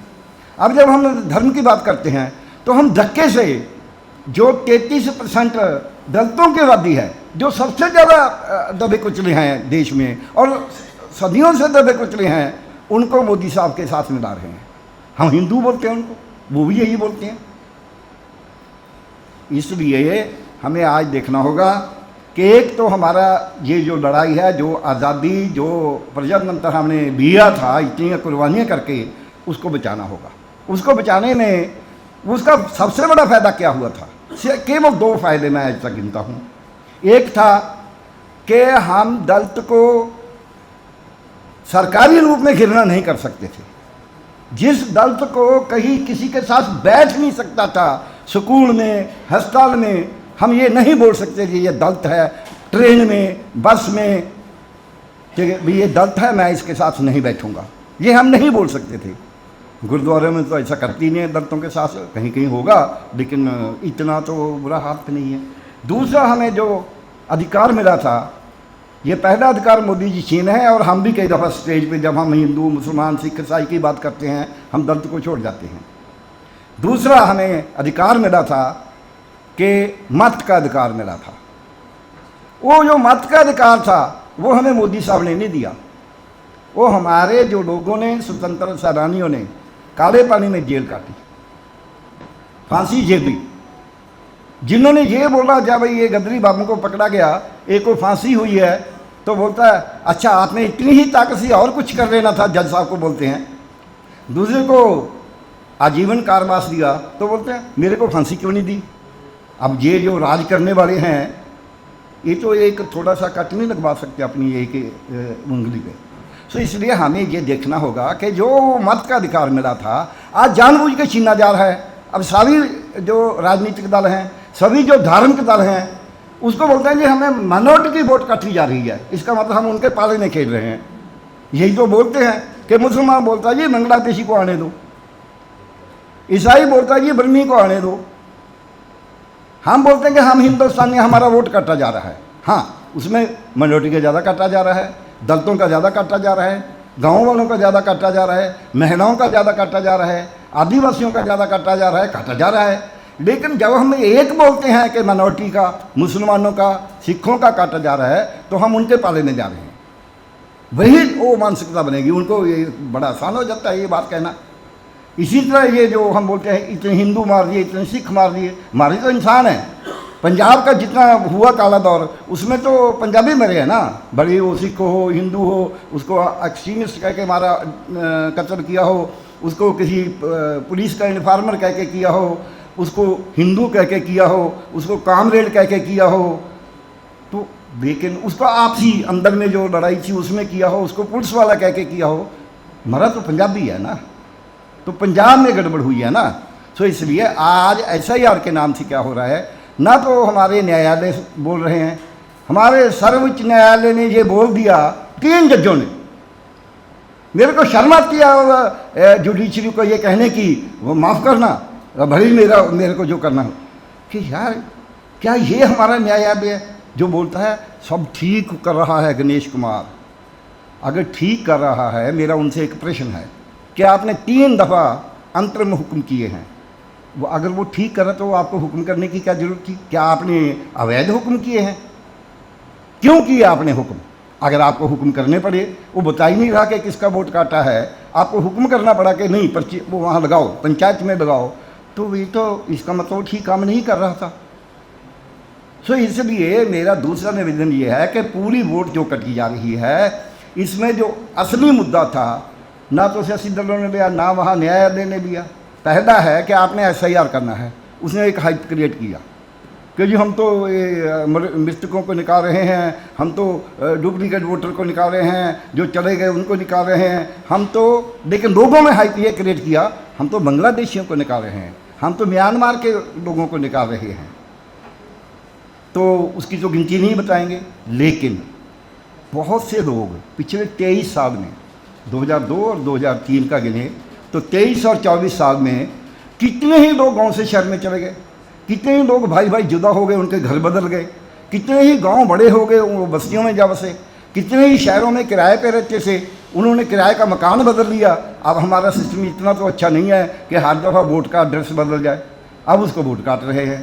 ये गणेश कुमार ने 2 बातें क्यों नहीं की? किसी ने नहीं पूछा जाके कि भाई आपने ये पहले 6 महीने का टाइम क्यों नहीं दिया कि जिनका जो वोट बना हुआ है वो एड्रेस अगर उसका नहीं है, अब अपना बदल दो फार्म नंबर 1 भर के। 6 महीने दिए, वो नहीं किया, किसी ने ये मांग नहीं की। दूसरा उसने ये भी नहीं बोला कि चलो कोई बात नहीं, हमें बहुत जल्दी है, आज ही करना है, आज ही आग लगी है। तो कम से कम ये बोल देता हर बीएलओ को कि तेरे क्षेत्र में जो 200-250 घर है, 1000 वोट है, उसमें किसी का वोट बना है नहीं बना है, तेने सबका फार्म भरवाना है और नया फार्म भरवा के जिसका नहीं तेरी लिस्ट में नहीं है उसको देखना है कहाँ है उसको चेंज करना। ये भी नहीं किया। अब कर क्या रहे हैं? जहाँ वोट बनी है वहाँ से वो है नहीं, वहाँ से काट दिया, नई जगह पे बना नहीं रहे। इसको किसी ने नहीं लिया। हमें जैसा बैठे हैं, हमें दोनों बातें लेनी होती हैं, टेक्निकली भी, कानूनी भी और लड़ाई के रूप में भी। ना तो हम कानून में गए, हमारे बड़े बड़े कानूनविद ये बोल ही नहीं पाए कि पीपल्स रिप्रेजेंटेशन एक्ट की सेक्शन 23 में लिखा है, 23(3) में, और ये एनडीए सरकार ने डाला है कि आपको आधार ही मांगा जा सकता है और कुछ नहीं। वो तो मैं 2000 मानता ही नहीं। दूसरा, अभी पासपोर्ट की बात हुई है, अब मानेंगे पंजाब में अभी ये लोकसभा में बयान है, प्रश्न का जवाब है और पूरे देश के कितने पासपोर्ट हैं? 2024 में पंजाब का 90 लाख पासपोर्ट है पंजाब में। जब पंजाब की बारी आई है तो पासपोर्ट हम नहीं मानेंगे। अब ये एक और नया फार्म शामिल कर दिया। वो 6 फार्म में पहले बोलता था कि आपको दोबारा वोट बनाना पड़ेगा, कुछ भी होगा, हमने तो काट लिया। चलो, हालांकि उसमें ये ऐलान करना है कि मेरा वोट कभी भी नहीं बना था, ये तो झूठा ऐलान है। किसी ने नहीं मांग की कि गणेश कुमार हमारा संवैधानिक अधिकार लेने के लिए हमें झूठी शपथ पत्र देने को मजबूर कर रहा है, इस पे फौजदारी केस दर्ज होना चाहिए। किसी ने नहीं मांग की। ये तो मजबूर कर रहा है किसी को कत्ल करने का, मेरी वोट का कत्ल कर रहा है वो। एक आखिरी बात कह के मैं अपनी बात खत्म कर रहा हूँ, वो ये है कि अब उसने डाल दिया कि जिसके माँ बाप का नाम SIR में नहीं है उसको वोट काटेंगे, क्योंकि उसको बोलेंगे आपके माँ बाप का तो है नहीं, आप अपनी नागरिकता सिद्ध करो। ना तो पीपल रिप्रेजेंटेशन एक्ट 1950 में ये कोई प्रावधान है ऐसा, ना ही संविधान के 326 में है, ना ही 324 में है, ना ही वो जो है इलेक्टेड रजिस्ट्रेशन रूल्स 1960 में है, ना ही वो जो कंडक्ट ऑफ इलेक्शन रूल्स हैं 1964 उसमें है। इसमें तो कहीं नहीं है, इसने अपने आप ही डाल दिया, फार्म अपने आप ही बदल दिया। इसको अधिकार ही कोई नहीं है, वो तो पार्लियामेंट से पास होना चाहिए था। जब गणेश कुमार ने एन्यूमरेशन फार्म अपनी मर्जी से बदल दिया, किसी एडवोकेट ने वहाँ कहा जनाब ये फार्म तो बना ही नहीं हुआ, ये तो पार्लियामेंट में गया ही नहीं, ये तो सदन में पेश ही नहीं किया, ये कैसे बदल दिया इसने। पता नहीं हम क्या कर रहे हैं। हम बुद्धिजीवी हैं, हम बहुत प्रबुद्ध हैं, लेकिन बात तो कानून की भी है ना, कानून में तो कानून की बात कर लो। सो इसलिए मेरी ये निवेदन है कि एक है 18 रूल नंबर 18 1960 के जो मतदाता पंजीकरण के रूल हैं, उसमें लिखा है कि अगर किसी का वोट ऐसे कट जाए तो इकट्ठे करके AERO ऐसी उसको ठीक कर सकता है। मैंने चंडीगढ़ के इसको CO को लिखा है, पंजाब के CO को लिखी है चिट्ठी। दूसरा है रूल 21 जिसमें है कि पूरी सुनवाई करके उसको रिस्टोर करना होगा। पहले में है बस बातचीत सुन के ही अगर आपको तसल्ली होगी तो रिस्टोर कर दो। पहले वाला क्यों नहीं यूज़ कर रहे? इसलिए लोगों को मजबूर करना होगा, उनको सबको इकट्ठे होके कि ये हम नहीं होने देंगे। बहुत बहुत धन्यवाद। आदाब, वाहिगुरू जी का खालसा, वाहिगुरू जी की फतेह। गल्लां बड़ियां सुन लित्तियां ने, सारे व्यक्तियां ने अपनी अपनी जिहड़ी दिल की भड़ास है, क्योंकि असी गुरु साहब का असी 350 साल शहीदी दिहाड़ा असी याद कर रहे हैं, तो उहदे मुतलक असी कॉन्फ्रेंस रखी है। सो ह्यूमन राइट्स की गल जिहड़ी हैगी वो ओबवियसली आनी चाहिए सी। तो ह्यूमन राइट्स जिहड़ी वायलेशनस कुछ जाहिर कीतियां ने, भावें लोगों मतलब एज अ सिटीजन ना मनना, या भावें SIR की गल हो गई या दूजियां भी जी चीज़ां हो गई ने। पर मैं तो समझदा कि भी सीधी गल है कि भी देखो जिहड़ी गल मेरे वीर मोहम्मद अजीब जी ने की सी कि सानू जिहड़ा एक मादा दिता ना दशमेश पिता ने कि जबर ते जुल्म के उल्ट खड़न वाला सानू मादा दिता होया। जिथे कोई अन्याय होएगा उत्थे साडा बतौर सिख खड़ना फर्ज बनता। उत्थे मैं ये भी गल दस देवां कि हालांकि दया सिंह जी होरां ने काफ़ी अपने ऑल इंडिया पीस मिशन के कन्वीनर ने, उन्होंने काफ़ी मदद करके ते थां ते ये सैमीनार्स कराए ने। एक गल मैं तुहानूं दस देवां कि साडे जिहड़े जत्थे रोके गए सीगे पिछले साल ननकाना साहब जाण तो, मैं मोहम्मद अजीब सिंह नूं मैं दिल्ली फोन किया सीगा। उन्होंने पता नहीं सीगा, इन्हां दी तबीयत उस टाइम भी थोड़ी जी ढिली सीगी, तो मैं उन्होंने कहा कि जी इदां साडे जत्थे रोक रहे हैं, इन्हों पता नहीं सीगा। मैनूं हाले भी याद है, वो एक बुधवार का दिन सीगा, ये कहंदे सीगे मैं शुक्रवार नूं मैं इहदे ते गल करांगा। इन्हां ने जाके उत्थे शुक्रवार नूं एक प्रैस कॉन्फ्रेंस की या TV दे विच अपना बयान दिता कि अज जे तुसीं सिखां दे जत्थे रोक रहे हो ननकाना साहब जाण तो कल नूं तुसीं सानूं मक्के तो भी रोक दोगे। मैं इन्हां दा शुक्रिया अदा करदा कि इन्हां ने उत्थे अपनी आवाज़ उत्थे बुलंद की। ਇਸੀ ਤਰੀਕੇ ਐਸੀ ਦੌਰ ਦੇ ਵਿੱਚ ਹੁਣ ਇਹਨੂੰ ਅੱਗੇ ਲਿਜਾਂਦਿਆਂ ਹੋਇਆਂ ਹੁਣੇ ਮੈਨੂੰ ਕੁਝ ਦਿਨ ਪਹਿਲਾਂ ਸ਼ਰਫੁਦੀਨ ਸਾਹਿਬ ਦਾ ਮੈਨੂੰ ਮੈਸੇਜ ਆਇਆ। ਉਹਨਾਂ ਨੇ ਸਤਲੁਜ ਉੱਤੇ ਆਪਣਾ ਬਿਆਨ ਦਿੱਤਾ ਕਿ ਵੀ ਤੁਸੀਂ ਕਿਉਂ ਸਤਲੁਜ ਨੂੰ ਬੈਨ ਕੀਤਾ ਹੋਇਆ। ਇਹ ਹੋਰ ਗੱਲ ਹੈਗੀ ਕਿ ਸਾਡੇ ਅੱਜ ਹਾਈ ਕੋਰਟ ਵਾਲਿਆਂ ਨੇ ਜਿਹੜਾ ਕਿ ਅੰਡਰ ਆਰਟੀਕਲ 19 ਸਾਡੇ ਕੋਲ freedom of expression and speech ਦਾ ਜਿਹੜਾ ਮਾਦਾ ਸਾਨੂੰ ਦਿੱਤਾ ਹੋਇਆ ਹੈ, ਸਾਡੇ ਹਾਈ ਕੋਰਟ ਵਾਲਿਆਂ ਨੇ ਉਹ ਜਿਹੜੀ ਪਟੀਸ਼ਨ ਪਾਈ ਸੀਗੀ PIL ਪਾਈ ਸੀਗੀ ਉਹਨੂੰ ਰੱਦ ਕਰਤੀ, ਪਤਾ ਨਹੀਂ ਕਿਉਂ, ਕਿ ਵੀ ਸਤਲੁਜ ਕਿਉਂ ਨਹੀਂ ਵਿਖਾਈ ਜਾਵੇ। But that's beside the point. ਗੱਲ ਚੱਲੀ ਸੀਗੀ ਅਬਾਊਟ ਜੁਡੀਸ਼ਰੀ, ਸੋ ਮੈਂ ਉਹਦੇ ਉੱਤੇ ਮੈਂ ਗੱਲ ਕਰ ਰਿਹਾ। ਮੈਂ ਇਸ ਚੀਜ਼ ਨੂੰ ਸ਼ਾਰਟ ਰੱਖਾਂਗਾ ਕਿ ਦੇਖੋ ਗੁਰੂ ਸਾਹਿਬ ਮੇਰੇ ਗੁਰੂ ਨੇ ਗਰੀਬਾਂ ਦੀ ਲਤਾੜਿਆਂ ਹੋਇਆਂ ਦੀ ਉੱਥੇ ਉਸ ਟਾਈਮ ਉਹਨਾਂ ਨੇ ਆਪਣੀ ਕੁਰਬਾਨੀ ਦਿੱਤੀ। 1675 ਦੇ ਵਿੱਚ ਜਦੋਂ ਕੁਝ ਆਏ ਸੀਗੇ ਜਿਹੜੇ ਕਿ ਲਤਾੜੇ ਜਾ ਰਹੇ ਸੀਗੇ, ਤੇ ਇਹ ਨਹੀਂ ਕਿ ਵੀ ਉਹਨਾਂ ਨੇ ਕਿਸੇ ਮਜ਼ਹਬ, ਕਿਉਂਕਿ ਇਹ ਵੀ ਗੱਲ ਚੱਲਦੀ ਸੀਗੀ ਜਿੱਦਾਂ ਦਇਆ ਸਿੰਘ ਜੀ ਉਹਨਾਂ ਨੇ ਕੀਤੀ ਹੈ ਕਿ ਜੀ ਹਿੰਦ ਦੀ ਚਾਦਰ। ਮੈਂ ਕਿਹਾ ਹਿੰਦ ਜੇ ਹਿੰਦੁਸਤਾਨ ਦੀ ਕਹਿ ਦਿਓ ਤਾਂ ਵੀ ਚਲੋ ਮੈਂ ਕੁਝ ਬਹੁਤ ਕਬੂਲ ਕਰਦਾ, ਨਹੀਂ ਤੇ ਸ੍ਰਿਸ਼ਟੀ ਦੀ ਚਾਦਰ, ਕਿਉਂਕਿ ਉਹ ਹਿਊਮਨ ਰਾਈਟਸ ਦੇ ਉਹ ਰਖਵਾਲੇ ਸੀਗੇ। ਇਹ ਗੱਲਬਾਤ ਸਾਡੇ ਪਹਿਲੇ ਮਹਿਲ ਤੋਂ ਗੁਰੂ ਨਾਨਕ ਸਾਹਿਬ ਤੋਂ ਜੋ ਤੋ ਪ੍ਰੇਮ ਖੇਡਣ ਕਾ ਚਾਓ, ਸਿਰ ਤਰ ਤਲੀ ਗਲੀ ਮੇਰੀ ਆਓ, ਇਤਮਾਰਕ ਪੈਰ ਤਰੀਜੇ, ਸਿਰ ਦੀਜੇ ਕਾਣ ਨਾ ਕੀਜੇ। ਅਸੀਂ ਪ੍ਰੇਮੀ ਬੰਦੇ ਹਾਂ, ਅਸੀਂ ਪ੍ਰੇਮ ਮਨੁੱਖ ਨਾਲ ਕਰਦੇ ਹਾਂ ਤੇ ਮਨੁੱਖ ਦੇ ਵਿੱਚ ਅਸੀਂ ਰੱਬ ਨੂੰ ਵੇਖਦੇ ਹਾਂ। ਸੋ ਸਾਡਾ ਪ੍ਰੇਮ ਰੱਬ ਦੇ ਨਾਲ ਹੈਗਾ, ਤੇ ਰੱਬ ਦੇ ਜਿਹੜੇ ਗੁਣ ਨੇ ਨਿਰਭਉ, ਨਿਰਵੈਰ, ਦਇਆ, ਇਹਦੇ ਤੇ ਲਈ ਅਸੀਂ ਇਤਮਾਰਕ ਪੈਰ ਤਰੀਜੇ, ਅਸੀਂ ਉਸ ਮਾਰਗ ਦੇ ਤੁਰਦੇ ਹੋਏ ਅਸੀਂ ਸਿਰ ਦੀਜੇ ਕਾਣ ਨਾ ਕੀਜੇ, ਅਸੀਂ ਆਪਣੇ ਆਪ ਨੂੰ ਕੁਰਬਾਨ ਕਰਨ ਲਈ ਹਮੇਸ਼ਾ ਤਤਪਰ ਰਹਿੰਦੇ ਹਾਂ। ਇਹ ਸਾਨੂੰ ਗੁਰੂ ਦਾ ਸੰਦੇਸ਼ ਹੈ।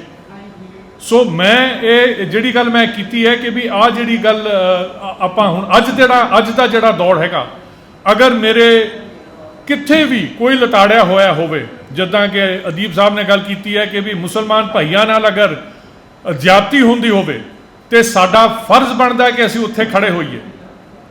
ਇਹ ਮੈਂ ਤੁਹਾਨੂੰ ਇੱਕ ਗੱਲ ਦੱਸ ਦੇਵਾਂ ਕਿ ਹੁਣੇ ਮੈਂ ਗੱਲ ਕਰ ਰਿਹਾ ਸੀਗਾ ਆਪਣੇ ਮੇਜਰ ਸਾਹਿਬ ਨਾਲ, ਹੁਣ ਕਰਨਲ ਬਣ ਗਏ ਨੇ, ਹਰਮਿੰਦਰ ਸਿੰਘ ਹੋਰਾਂ ਨਾਲ।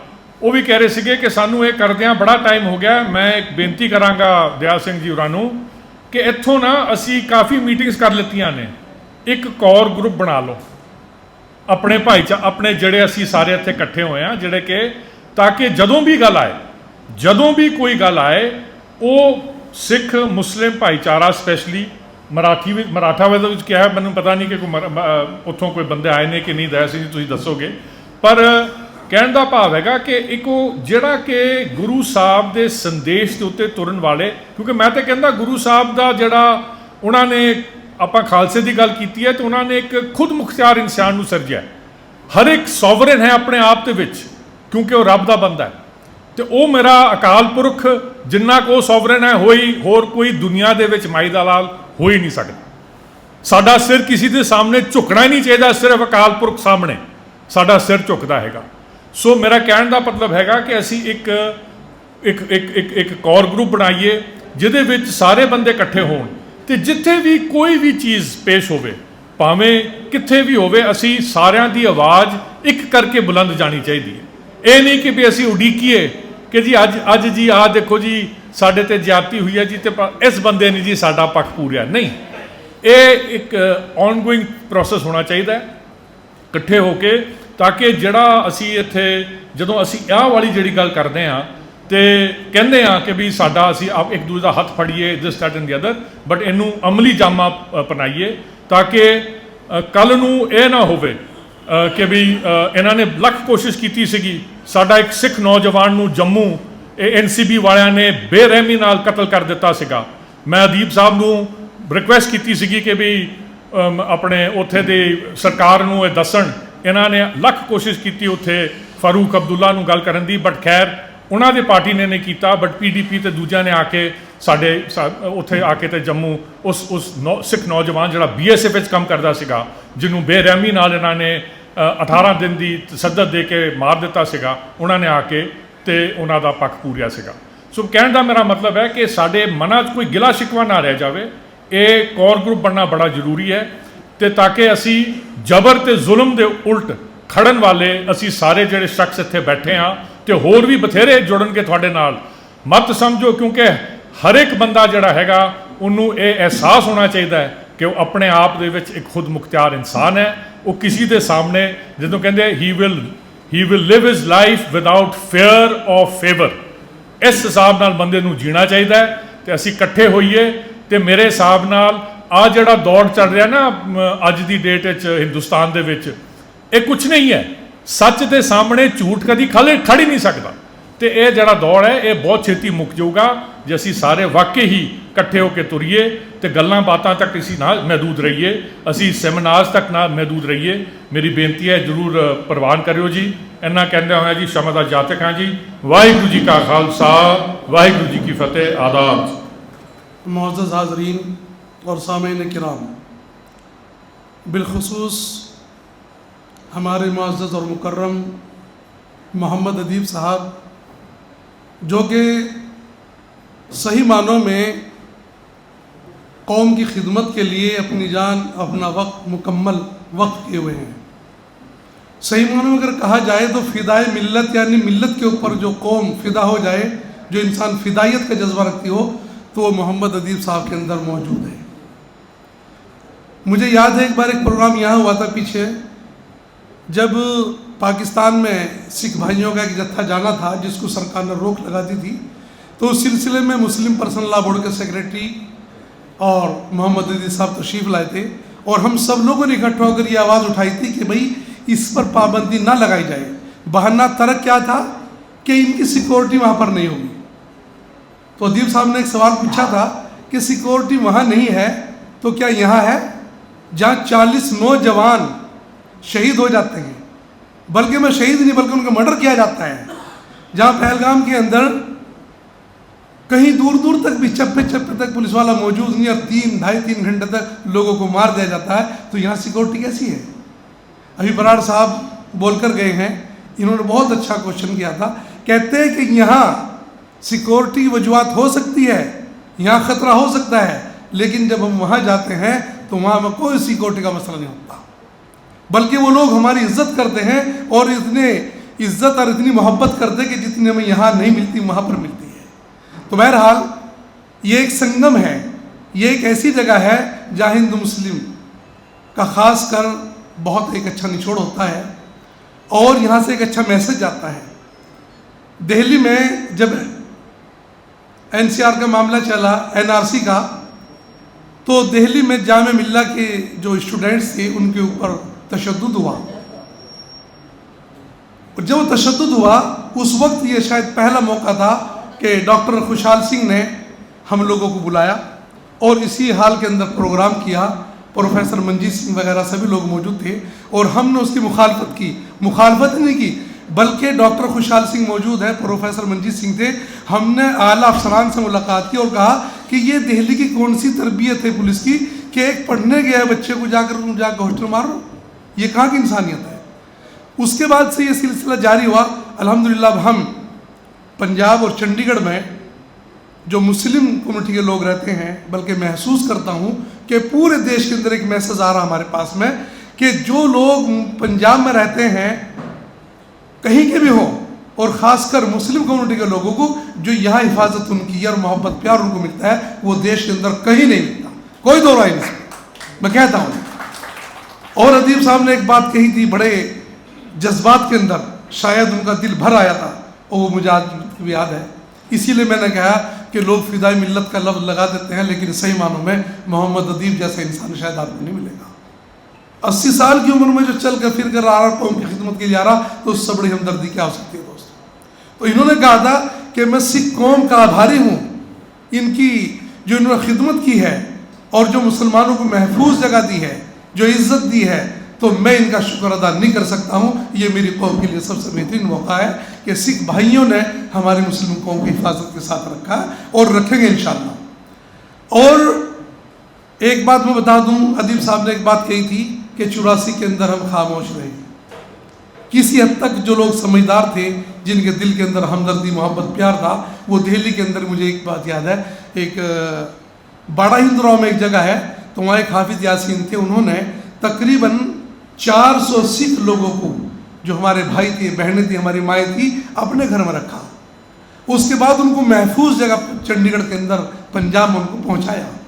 तो हमारी इंसानियत ये है कि हमें एक दूसरे की मदद करने के लिए मैं बरार साहब की बात से इत्तफाक करता हूँ, एक ऐसा ग्रुप बनाया जाए जो जुल्म के ख़िलाफ़ अगर हो वो आवाज़ उठाए। इस्लाम में एक चीज़ और भी है, कहते हैं जुल्म करना पाप है और जुल्म को सहना महापाप है। इसलिए अगर कोई जुल्म कर रहा है, जब तक उसका हाथ पकड़ा न गया तो दोस्तों जुल्म से नहीं रुक सकता। तो अदीब साहब की बात से मैं इत्तफाक करता हूँ कि ये डरे हुए लोग हैं, डरपोक है यकीनन, लेकिन वजह क्या है कि एक को अगर पकड़ लिया जाए तो दूसरा खामोश बैठा हुआ, ये नहीं होना चाहिए। अगर ऐसा ना हो और उनका हाथ पकड़कर उनको रोका जाए तो ये जुल्म रुक सकता है। समझिए, मोहब्बत के एक कतरा नफरत के समंदर के ऊपर भारी पड़ता है। चूँकि नफरत होती है, असल मोहब्बत ही है, इसलिए हम मोहब्बत इत्तफाक के लिए जमा होते हैं। मैं डॉक्टर खुशहाल सिंह का बहुत मशकूर हूँ कि इन्होंने मुझे वक्त दिया। टाइम तो बहुत था लेकिन और लोग बैठे हैं मेरे से बड़े बड़े हैं, मैं तो कुछ भी नहीं हूँ आप लोगों के सामने, लेकिन इतना कह सकता हूँ कि सिख कम्युनिटी ने जो हमारा एक साथ दिया है इसके लिए मैं बहुत शुक्रगुजार हूँ। उसके बाद जब भी एक बात याद आ गई, पंजाब के अंदर जो हाड़ आया उसके अंदर तकरीबन मुसलमानों ने इनकी काफ़ी मदद की। खुद मेरे गांव से मेरे को फ़ोन आया, और एक गांव कसेरुआ है, मुजफ्फरनगर में पड़ता है, और मुस्लिम जाट रहते हैं, तो उस गांव के लोगों ने, छोटे से गांव ने 14 लाख रुपए इकट्ठे किए। छोटा सा गांव, कहते हम पंजाबियों की मदद करेंगे। दोस्तों, ये जज्बा हमारे अंदर कायम रहेगा और मैं उम्मीद करता हूं कि एक छोटी मीटिंग नहीं बल्कि एक ऐसा मैसेज आएगा जो देश के अंदर एक बेहतरीन मैसेज देगा। और जो नफ़रत फैलाने वाले लोग हैं, नफ़रत फैलाने वालों की शिकस्त होगी इंशाअल्लाह। इस मैदान में जो बैठे हुए हैं, इस भवन के अंदर जो बैठे हुए जो प्रोग्राम शरीक हैं, जीत उन्हीं की होगी इंशाअल्लाह। इसी के साथ मैं आपसे दुआ से शुक्रिया। परम सत्कारयोग प्रधानगी मंडल, ਅੱਜ ਅਸੀਂ ਸ਼੍ਰੀ ਗੁਰੂ ਤੇਗ ਬਹਾਦਰ ਸਾਹਿਬ ਦੀ ਸ਼ਹਾਦਤ ਜਿਨ੍ਹਾਂ ਹਾਲਾਤਾਂ 'ਚ ਹੋਈ ਔਰ ਜਿਹੋ ਜਿਹਾ ਹਿਸਟਰੀ ਸਾਨੂੰ ਪਰੋਸੀ ਜਾ ਰਹੀ ਹੈ ਉਹਦਾ ਐਨਾਲਿਸਿਸ ਵੀ ਕਰ ਰਹੇ ਹਾਂ ਔਰ ਅੱਗੇ ਵੱਧ ਕੇ ਭਾਈਚਾਰਕ ਸਾਂਝ ਨੂੰ ਹੋਰ ਫੈਲਾਉਣ ਦੇ ਵਾਸਤੇ ਕੰਮ ਕਰ ਰਹੇ ਹਾਂ। ਇਹ ਗੁਰੂ ਤੇਗ ਬਹਾਦਰ ਸਾਹਿਬ ਦੀ ਸ਼ਹਾਦਤ ਦਾ ਜਦੋਂ 350 ਸਾਲਾ ਮਨਾਉਣਾ ਸੀ ਤੇ ਭਾਈ ਦਇਆ ਸਿੰਘ ਜੀ ਦਾ ਮੈਨੂੰ ਫੋਨ ਆਇਆ, ਜਸਵਿੰਦਰ ਇਹ ਜਿਹੜਾ ਮੌਕਾ ਇਹਨੂੰ ਕਿੱਦਾਂ ਸੈਲੀਬ੍ਰੇਟ ਕੀਤਾ ਜਾ। ਕਹਿੰਦੇ ਆਪਣੇ ਕੋਲ ਕਈ ਆਪਸ਼ਨਸ ਹੈਗੀਆਂ, ਆਪਾਂ ਨਗਰ ਕੀਰਤਨ ਕਰ ਸਕਦੇ, ਹੋਰ ਬਹੁਤ ਕੁਝ ਕਰ ਸਕਦੇ। ਤੇ ਮੈਂ ਇਹਨਾਂ ਨੂੰ ਬੇਨਤੀ ਕੀਤੀ ਸੀ ਕਿ ਇੰਟਲੈਕਚੁਅਲ ਲੈਵਲ 'ਤੇ ਪਹਿਲਾਂ ਡਿਬੇਟ ਓਪਨ ਕੀਤੀ ਜਾਏ। ਇਹ ਜਿਹੜੀ ਆਇਸ ਜੰਮੀ ਹੋਈ ਆ ਇਹ ਬ੍ਰੇਕ ਹੋਣੀ ਚਾਹੀਦੀ ਆ। ਭਾਈਚਾਰਿਆਂ ਦੇ ਵਿੱਚ ਜਿਹੜੀ ਨਫ਼ਰਤ ਹੈ ਉਹ ਖਤਮ ਹੋਣੀ ਚਾਹੀਦੀ ਹੈ। ਅਤੇ ਅੱਜ ਉਹ ਮੁਬਾਰਕ ਮੌਕਾ ਹੈ ਕਿ ਆਪਾਂ ਪੜਾਅ ਦਰ ਪੜਾਅ ਅੱਗੇ ਵਧ ਰਹੇ ਹਾਂ। ਸਾਡੀ ਸਾਂਝ ਵੱਧ ਰਹੀ ਆ, ਸਾਡੀ ਇੱਕ ਦੂਸਰੇ ਨੂੰ ਅੰਡਰਸਟੈਂਡ ਕਰਨ ਦੀ ਜਿਹੜੀ ਸਮਝ ਆ ਉਹ ਵੱਧ ਰਹੀ ਆ। ਔਰ ਇੰਟਲੈਕਚੁਅਲ ਸੁਸਾਇਟੀ ਨੂੰ ਦਿਸ਼ਾ ਦਿੰਦੇ ਨੇ। ਜਦੋਂ ਇੰਟਲੈਕਚੁਅਲ ਸਾਇਲੈਂਟ ਹੋ ਜਾਂਦੇ ਆ ਉਦੋਂ ਸੁਸਾਇਟੀ ਤਬਾਹੀ ਦੇ ਦੌਰ ਦੇ ਵਿੱਚ ਗੁਜ਼ਰਦੀ ਹੈ। ਅੱਜ ਚਾਹੇ ਉਹ ਜੁਡੀਸ਼ਰੀ ਆ, ਚਾਹੇ ਕਲਮ ਨਾਲ ਲਿਖਣ ਵਾਲੇ ਆ, ਜਦੋਂ ਸੱਚ ਲਿਖਣ ਲੱਗਦੇ ਆ ਉਹਨਾਂ ਦੇ ਪੈਨ ਦੀ ਨਿਬ ਟੁੱਟ ਜਾਂਦੀ ਆ ਜਾਂ ਜਿੱਥੋਂ ਸਿਆਹੀ ਆਉਂਦੀ ਉਹ ਸਿਆਹੀ ਖਤਮ ਹੋ ਜਾਂਦੀ ਹੈ। ਇਸ ਕਰਕੇ ਉਹ ਸੱਚ ਨਹੀਂ ਲਿਖ ਪਾ ਰਹੇ। ਔਰ ਹਕੂਮਤ ਜਿਹੜੀ ਆ ਇਹੀ ਚਾਹੁੰਦੀ ਹੈ ਕਿ ਡਰ ਔਰ ਦਹਿਸ਼ਤ ਜਿਹੜੀ ਹੈ ਇਹ ਵਧਾਈ ਜਾਏ, ਜਿਹਦੇ ਨਾਲ ਇਹ ਮੈਸੇਜ ਜਾਏ ਕਿ ਇੱਥੇ ਇੱਕੋ ਹੀ ਰਹੇਗਾ, ਇੱਕੋ ਹੀ ਰੰਗ ਰਹੇਗਾ, ਇੱਕੋ ਹੀ ਰੰਗ ਰਹੇਗਾ। ਲੇਕਿਨ ਸਾਡੇ ਦੇਸ਼ ਦਾ ਜਿਹੜਾ ਕਲਚਰ ਹੈ ਸਾਡੇ ਵੱਡਿਆਂ ਨੇ ਪੈਦਾ ਕੀਤਾ, ਉਹਨਾਂ ਨੇ ਸਾਨੂੰ ਸਮਝਾਇਆ ਕਿ ਦੋ ਵਿਚਾਰਧਾਰਾ, ਇੱਕ ਮਨੁ ਸਿਮਰਤੀ ਦੀ ਵਿਚਾਰਧਾਰਾ ਜਿਹੜੀ ਜਾਤੀ ਵਿਵਸਥਾ ਔਰ ਗੈਰ ਬਰਾਬਰੀ 'ਤੇ ਖੜੀ ਹੋਈ ਹੈ, ਦੂਸਰੀ ਵਿਚਾਰਧਾਰਾ ਗੁਰੂ ਗ੍ਰੰਥ ਸਾਹਿਬ ਦੀ ਵਿਚਾਰਧਾਰਾ ਜਿਹੜੀ ਮਾਨਵਤਾ ਦਾ, ਇਕੁਐਲਿਟੀ ਦਾ ਮੈਸੇਜ ਦਿੰਦੀ ਹੈ। ਔਰ ਜਦੋਂ ਦੇਸ਼ ਦਾ ਸੰਵਿਧਾਨ ਬਣ ਰਿਹਾ ਸੀ, ਦੇਸ਼ ਕਿਹੜੀਆਂ ਲੀਹਾਂ 'ਤੇ ਅੱਗੇ ਚੱਲੇਗਾ, ਤਾਂ ਸੰਵਿਧਾਨ ਦਾ ਜਿਹੜਾ ਪਹਿਲਾ ਪੰਨਾ ਆ ਉਹਦੇ ਵਿੱਚ ਸਾਡੇ ਵੱਡ ਵਡੇਰਿਆਂ ਨੇ ਕੀ ਲਿਖਿਆ ਕਿ ਇੱਕ ਨਾਗਰਿਕ ਦੇ ਤੌਰ ਤੇ ਸਾਨੂੰ ਕੀ ਚਾਹੀਦਾ। ਸਮਤਾ, ਆਜ਼ਾਦੀ, ਭਾਈਚਾਰਾ ਤੇ ਨਿਆਂ, ਇਹ ਚਾਰ ਸਾਡੇ ਪਿੱਲਰ ਨੇ। ਜੇ ਆਜ਼ਾਦੀ ਮਿਲ ਗਈ, ਭਾਈਚਾਰਾ ਨਹੀਂ, ਉਹਨੇ ਵੀ ਖਤਮ ਹੋ ਜਾਣਾ।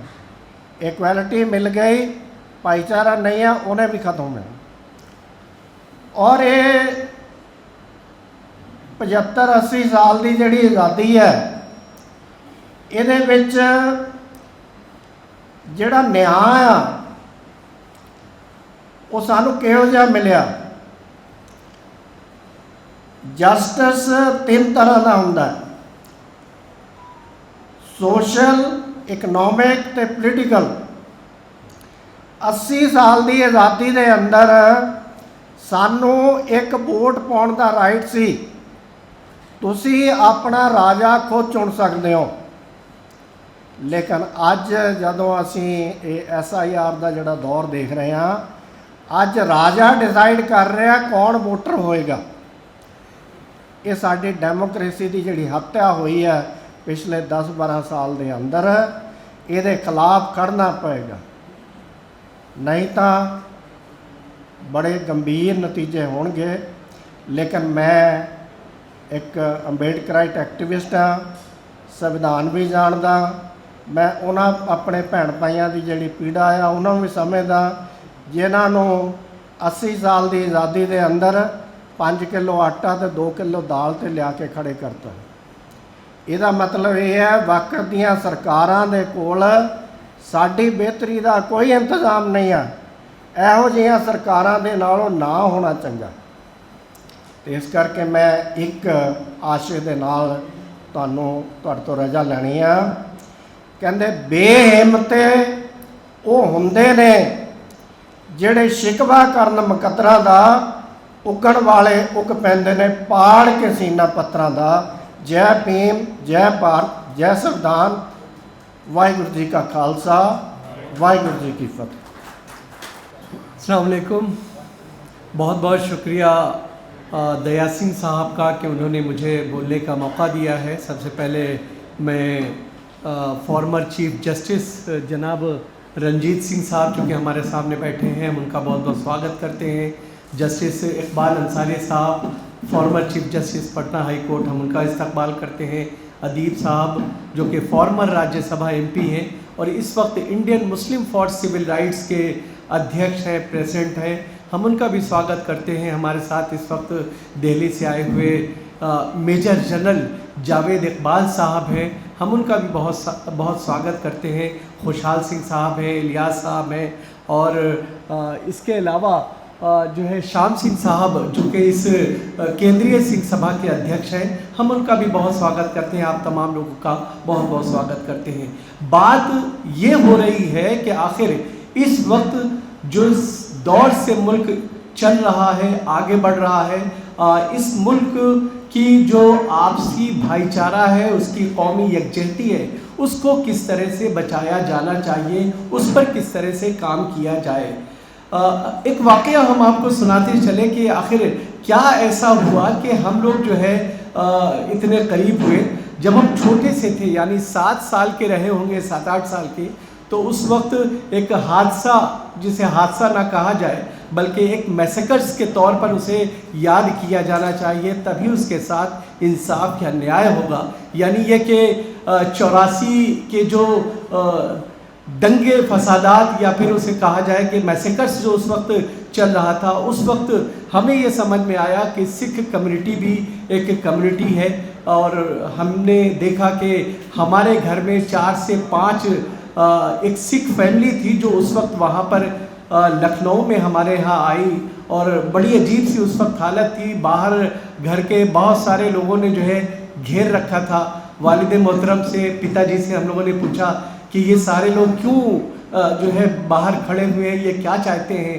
तो पिताजी ने कहा कि नहीं, तुम लोग चुप रहो, तुम लोगों को कोई अपनी ज़बान नहीं खोलनी है, अंदर जाओ। हम लोग अंदर चले गए। फिर उसके बाद पता ये चला, उस वक्त समझ में आया कि कुछ लोग थे जो चूँकि दिल्ली में इंदिरा गांधी का कत्लेआम हुआ था और उसके बाद जो है बड़े पैमाने पर सिखों को चुन चुन करके जो है जगह जगह मारा जा रहा था। वो फैमिली जो है हमारे यहाँ आकर के उसने पनाह लिया था और वालिद मोहतरम ने साफ सबसे ये कहा था कि यहाँ पर कोई नहीं है और आप लोग यहाँ से चले जाइए, किसी तरह की कोई दिक्कत नहीं है, हम कोई चीज़ वहाँ पर छुपा नहीं रहे हैं। तो उसके बाद से एक तजस्सुस पैदा हुआ कि आखिर ये सिख कम्युनिटी है क्या, क्यों इनके साथ इस तरह से चीज़ें हुई, और नतीजा ये है कि आज हम लोग जो है एक दूसरे को समझ रहे हैं, एक दूसरे को जानने की कोशिश कर रहे हैं। हालांकि बाद में जब हम दिल्ली आए तो पिताजी ने बहुत सिखों के साथ उन्होंने बहुत ज़्यादा काम किया। यहाँ तक कि गुरुद्वारा जो बंगला साहब दिल्ली का है वहाँ पर पिताजी को कई बार जो है सरोपा, फिर अकाल तख्त में आकर के वहाँ पर सरोपा उन्हें सिर्फ उनके काम की वजह से जो है पेश किया गया। तो ये सारी वजहें थी जिसकी वजह से सिख समुदाय से करीब होने का और सिख समुदाय को समझने का हमें भी एक मौका मिला। चूँकि इस वक्त हम लोग जो है गुरु तेग बहादुर सिंह साहब जो कि 350वां जो शहीदी साल है, उस उपलक्ष्य में उनके जो काम हैं, उनके जो काम करने का तौर तरीक़ा है, उन्होंने जो उपदेश दिए हैं समाज को बनाने के, सोसाइटी को संवारने के, न्याय के ख़िलाफ़ जिस तरह से उन्होंने मजबूती के साथ अपनी आवाज़ को बुलंद किया, और सिर्फ बुलंद ही नहीं किया बल्कि उन्होंने करके दिखाया, ये बताया कि सोसाइटी को अगर यूनाइट रखना है तो बहुत से ऐसे काम, बहुत से ऐसे हार्ड स्टेप आपको उठाने पड़ेंगे जिसमें आपको अपने करीबियों तक को गंवाना पड़ सकता है। तो ये एक तरह का मैसेज था उनका, और अगर हम उनको याद कर रहे हैं या फिर उनसे प्रेरणा लेकर के आज हम यहाँ बैठे हैं तो उनकी कही हुई बातों को हमें सुनना चाहिए, हमें उस पर गौर करते हुए उसे अपनी ज़िंदगी में इम्प्लीमेंट करें ताकि हम एक बेहतर सोसाइटी, एक बेहतर समाज और एक बेहतर मुआशरे को जो है डेवलप कर सके। और इसके साथ साथ चूँकि इस वक्त देश की बात चल रही है, देश में जिस तरह के हालात बने हुए हैं, जिस तरह की पोजीशन बनी हुई है, आपस में दिन ब दिन नफरत बढ़ती जा रही है, आपस में जो एक भाईचारा था वो एक तरह से उसका ताना बाना बिखरता हुआ नज़र आ रहा है। तो हमको अपने गुरुओं, अपने जो पीर, जो हमारे बुज़ुर्ग हैं, उनकी बातों को सामने रखते हुए किस तरह से उन्होंने सोसाइटी को डेवलप करने के लिए, सोसाइटी में आपसी भाईचारे को बढ़ावा देने के लिए काम किया, हमें उन तमाम चीज़ों पर गौर करना चाहिए। हमें उनके बताए हुए उद्देश्यों के मुताबिक सोसाइटी को बेहतर और उसे किस तरह से आगे बढ़ाया जा सकता है उस पर गौर करना चाहिए। हम आपको बताएं कि चूँकि इस्लाम धर्म की जो आखिरी ग्रंथ है जिसे हम कुरान कहते हैं, कुरान साफ तौर पर आपसे ये कहता है, तमाम लोगों से कहता है कि देखिए इंसान जो है, चूँकि इससे पहले भी ये बात आई थी कि एक माँ बाप की तमाम लोग संतान हैं, और जब तमाम लोग संतान हैं तो आपस में इख्तलाफ किस बात का है, आपस में लड़ाई झगड़ा किस बात का है। जाहिर है कि अलग अलग पंथ है, अलग अलग तरीक़े हैं, लोग अपने अपने अंदाज से, अपने अपने तरीक़े से ईश्वर को मानते हैं, उसको खुश करने के लिए उनकी एक अलग पूजा पद्धति होती है। ठीक है, उन चीज़ों को हम ज़रूर फॉलो करें, जो जिसका तरीक़ा है उस चीज़ को फॉलो करें, लेकिन चूँकि सोसाइटी को बांधे रखने के लिए हम जब एक आदम की और एक संतान की औलाद हैं तो हमें आपस में हर तरह के टकराव से बचना चाहिए। और ये चीज़ें हमने अक्सर सोसाइटी के अंदर देखी हैं, चाहे ख़ास तौर से चूँकि हम केंद्रीय सिख सभा के अंदर इस बात को कर रहे हैं तो हम आपको याद दिलाते चले कि जब जो है कश्मीरी बच्चों के ऊपर हमला हुआ तो उस वक्त जो है यही सिख हमारे भाई हैं, ये आ गया है और उन बच्चियों को वहाँ से निकाल करके पूना से उनको उनके घर कश्मीर ले जाया गया। उसी तरह जब भी सिखों के अंदर एक चीज़ और भी जो है खिदमत खल्क, यानी लोगों को एक दूसरे के साथ जो मदद करने का जो तरीक़ा है वो अपने आप में बहुत ही यूनिक है। शायद वही चीज़ है गुरु जी का ये उद्देश्य है कि जिसकी वजह से वो इस तरह से सोसाइटी को बांधने के लिए सबको अपना मानते हुए, सबको अपना समझते हुए इस तरह से मदद करते हैं। जगह जगह उनके लंगर लगते हैं जब कोई दिक्कत आती है, और उसी का नतीजा है कि हम सारे लोग एक दूसरे के साथ इस वक्त बैठ करके बातचीत कर रहे हैं, एक दूसरे को समझने की कोशिश कर रहे हैं।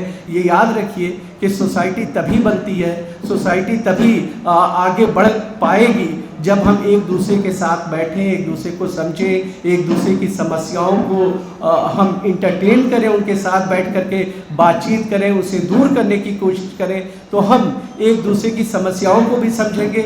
और एक दूसरे से जब कनेक्ट होंगे तो जो तमाम तरह की इविल्स हमारे दरमियान हैं वो अपना काम नहीं कर पाएंगी, या फिर वो एक तरह से अनसक्सेस रहेंगी। नतीजा ये होगा कि हमारा जो समाज है वो एक बेहतर समाज और एक बेहतर सोसाइटी के तौर पर उभर करके सामने आएगा।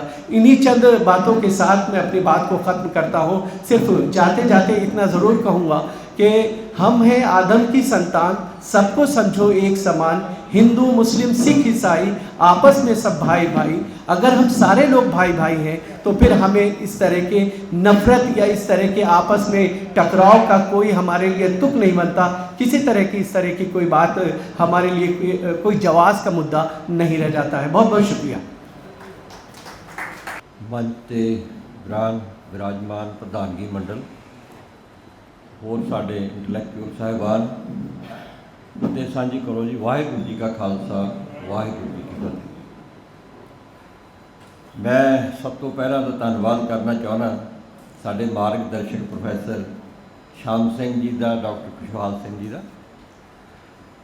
पंजाब यूनिवर्सिटी दे विच पढ़दे असीं खूनदान मुहिम शुरू की सी। जो PGI नूं लोग जिहड़े है इलाज वास्ते तरसदे सीगे ते असीं उन्हां नूं ब्लड देना शुरू किया।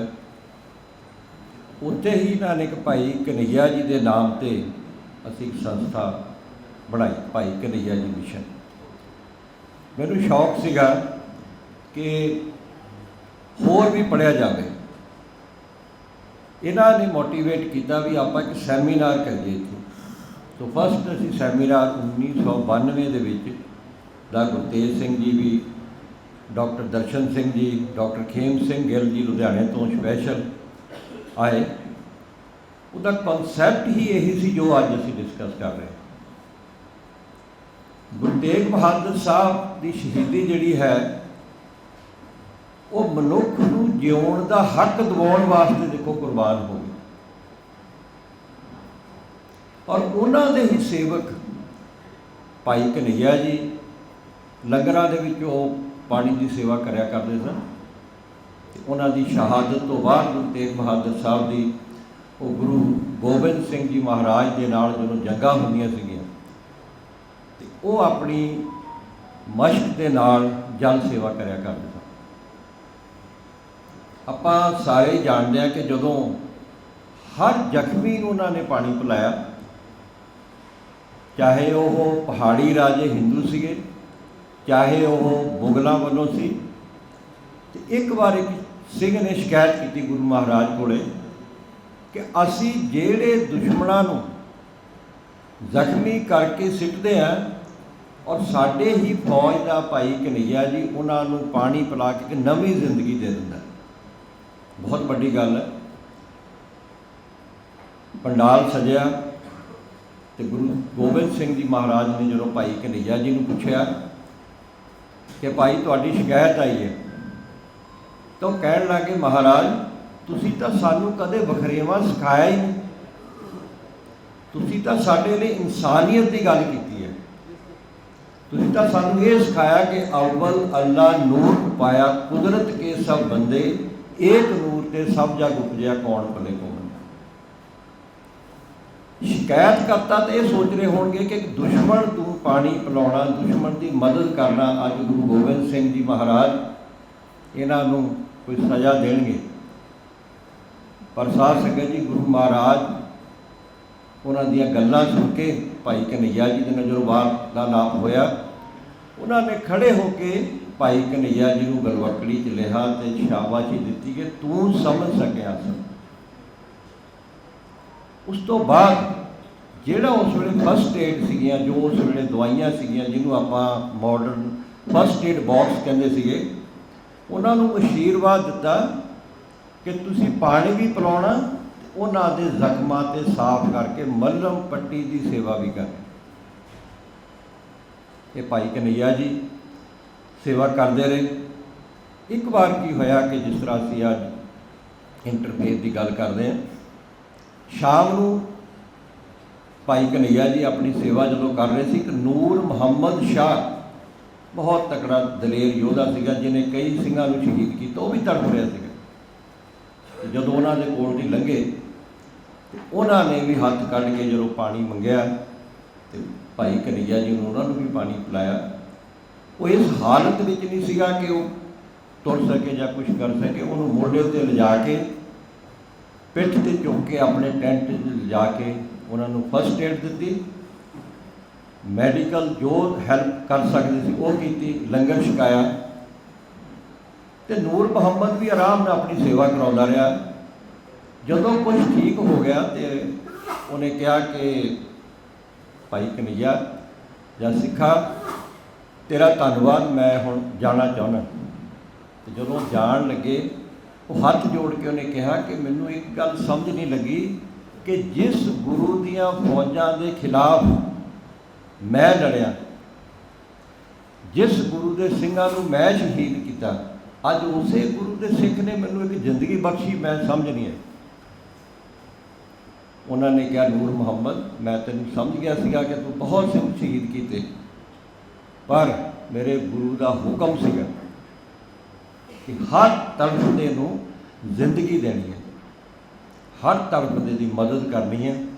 ਤੋ ਇਹ ਜਿਹੜਾ ਧੰਨਵਾਦ ਕਹਿ ਕੇ ਵਾਪਸ ਚਲੇ ਗਿਆ, ਪਰ ਉਹਦੇ ਅੰਦਰ ਦੀ ਜਦੋਂ ਇਨਸਾਨੀਅਤ ਜਾਗੀ, ਜਦੋਂ ਵਾਪਸ ਚਲੇ ਗਿਆ ਉਹ ਅਫਗਾਨਿਸਤਾਨ, ਉਹਨੇ ਜਾ ਕੇ ਗੱਲਬਾਤ ਕੀਤੀ ਲੋਕਾਂ ਨਾਲ ਵੀ ਮੈਨੂੰ ਸਮਝ ਨਹੀਂ ਆ ਰਹੀ, ਮੈਨੂੰ ਨੀਂਦ ਨਹੀਂ ਆ ਰਹੀ ਕਿ ਮੈਂ ਜਿਸ ਗੁਰੂ ਦੇ ਖਿਲਾਫ ਲੜਿਆ, ਅੱਜ ਜ਼ਿੰਦਗੀ ਵੀ ਮੈਨੂੰ ਉਸ ਗੁਰੂ ਦੇ ਸਿੱਖ ਨਹੀਂ ਦਿੱਤੀ।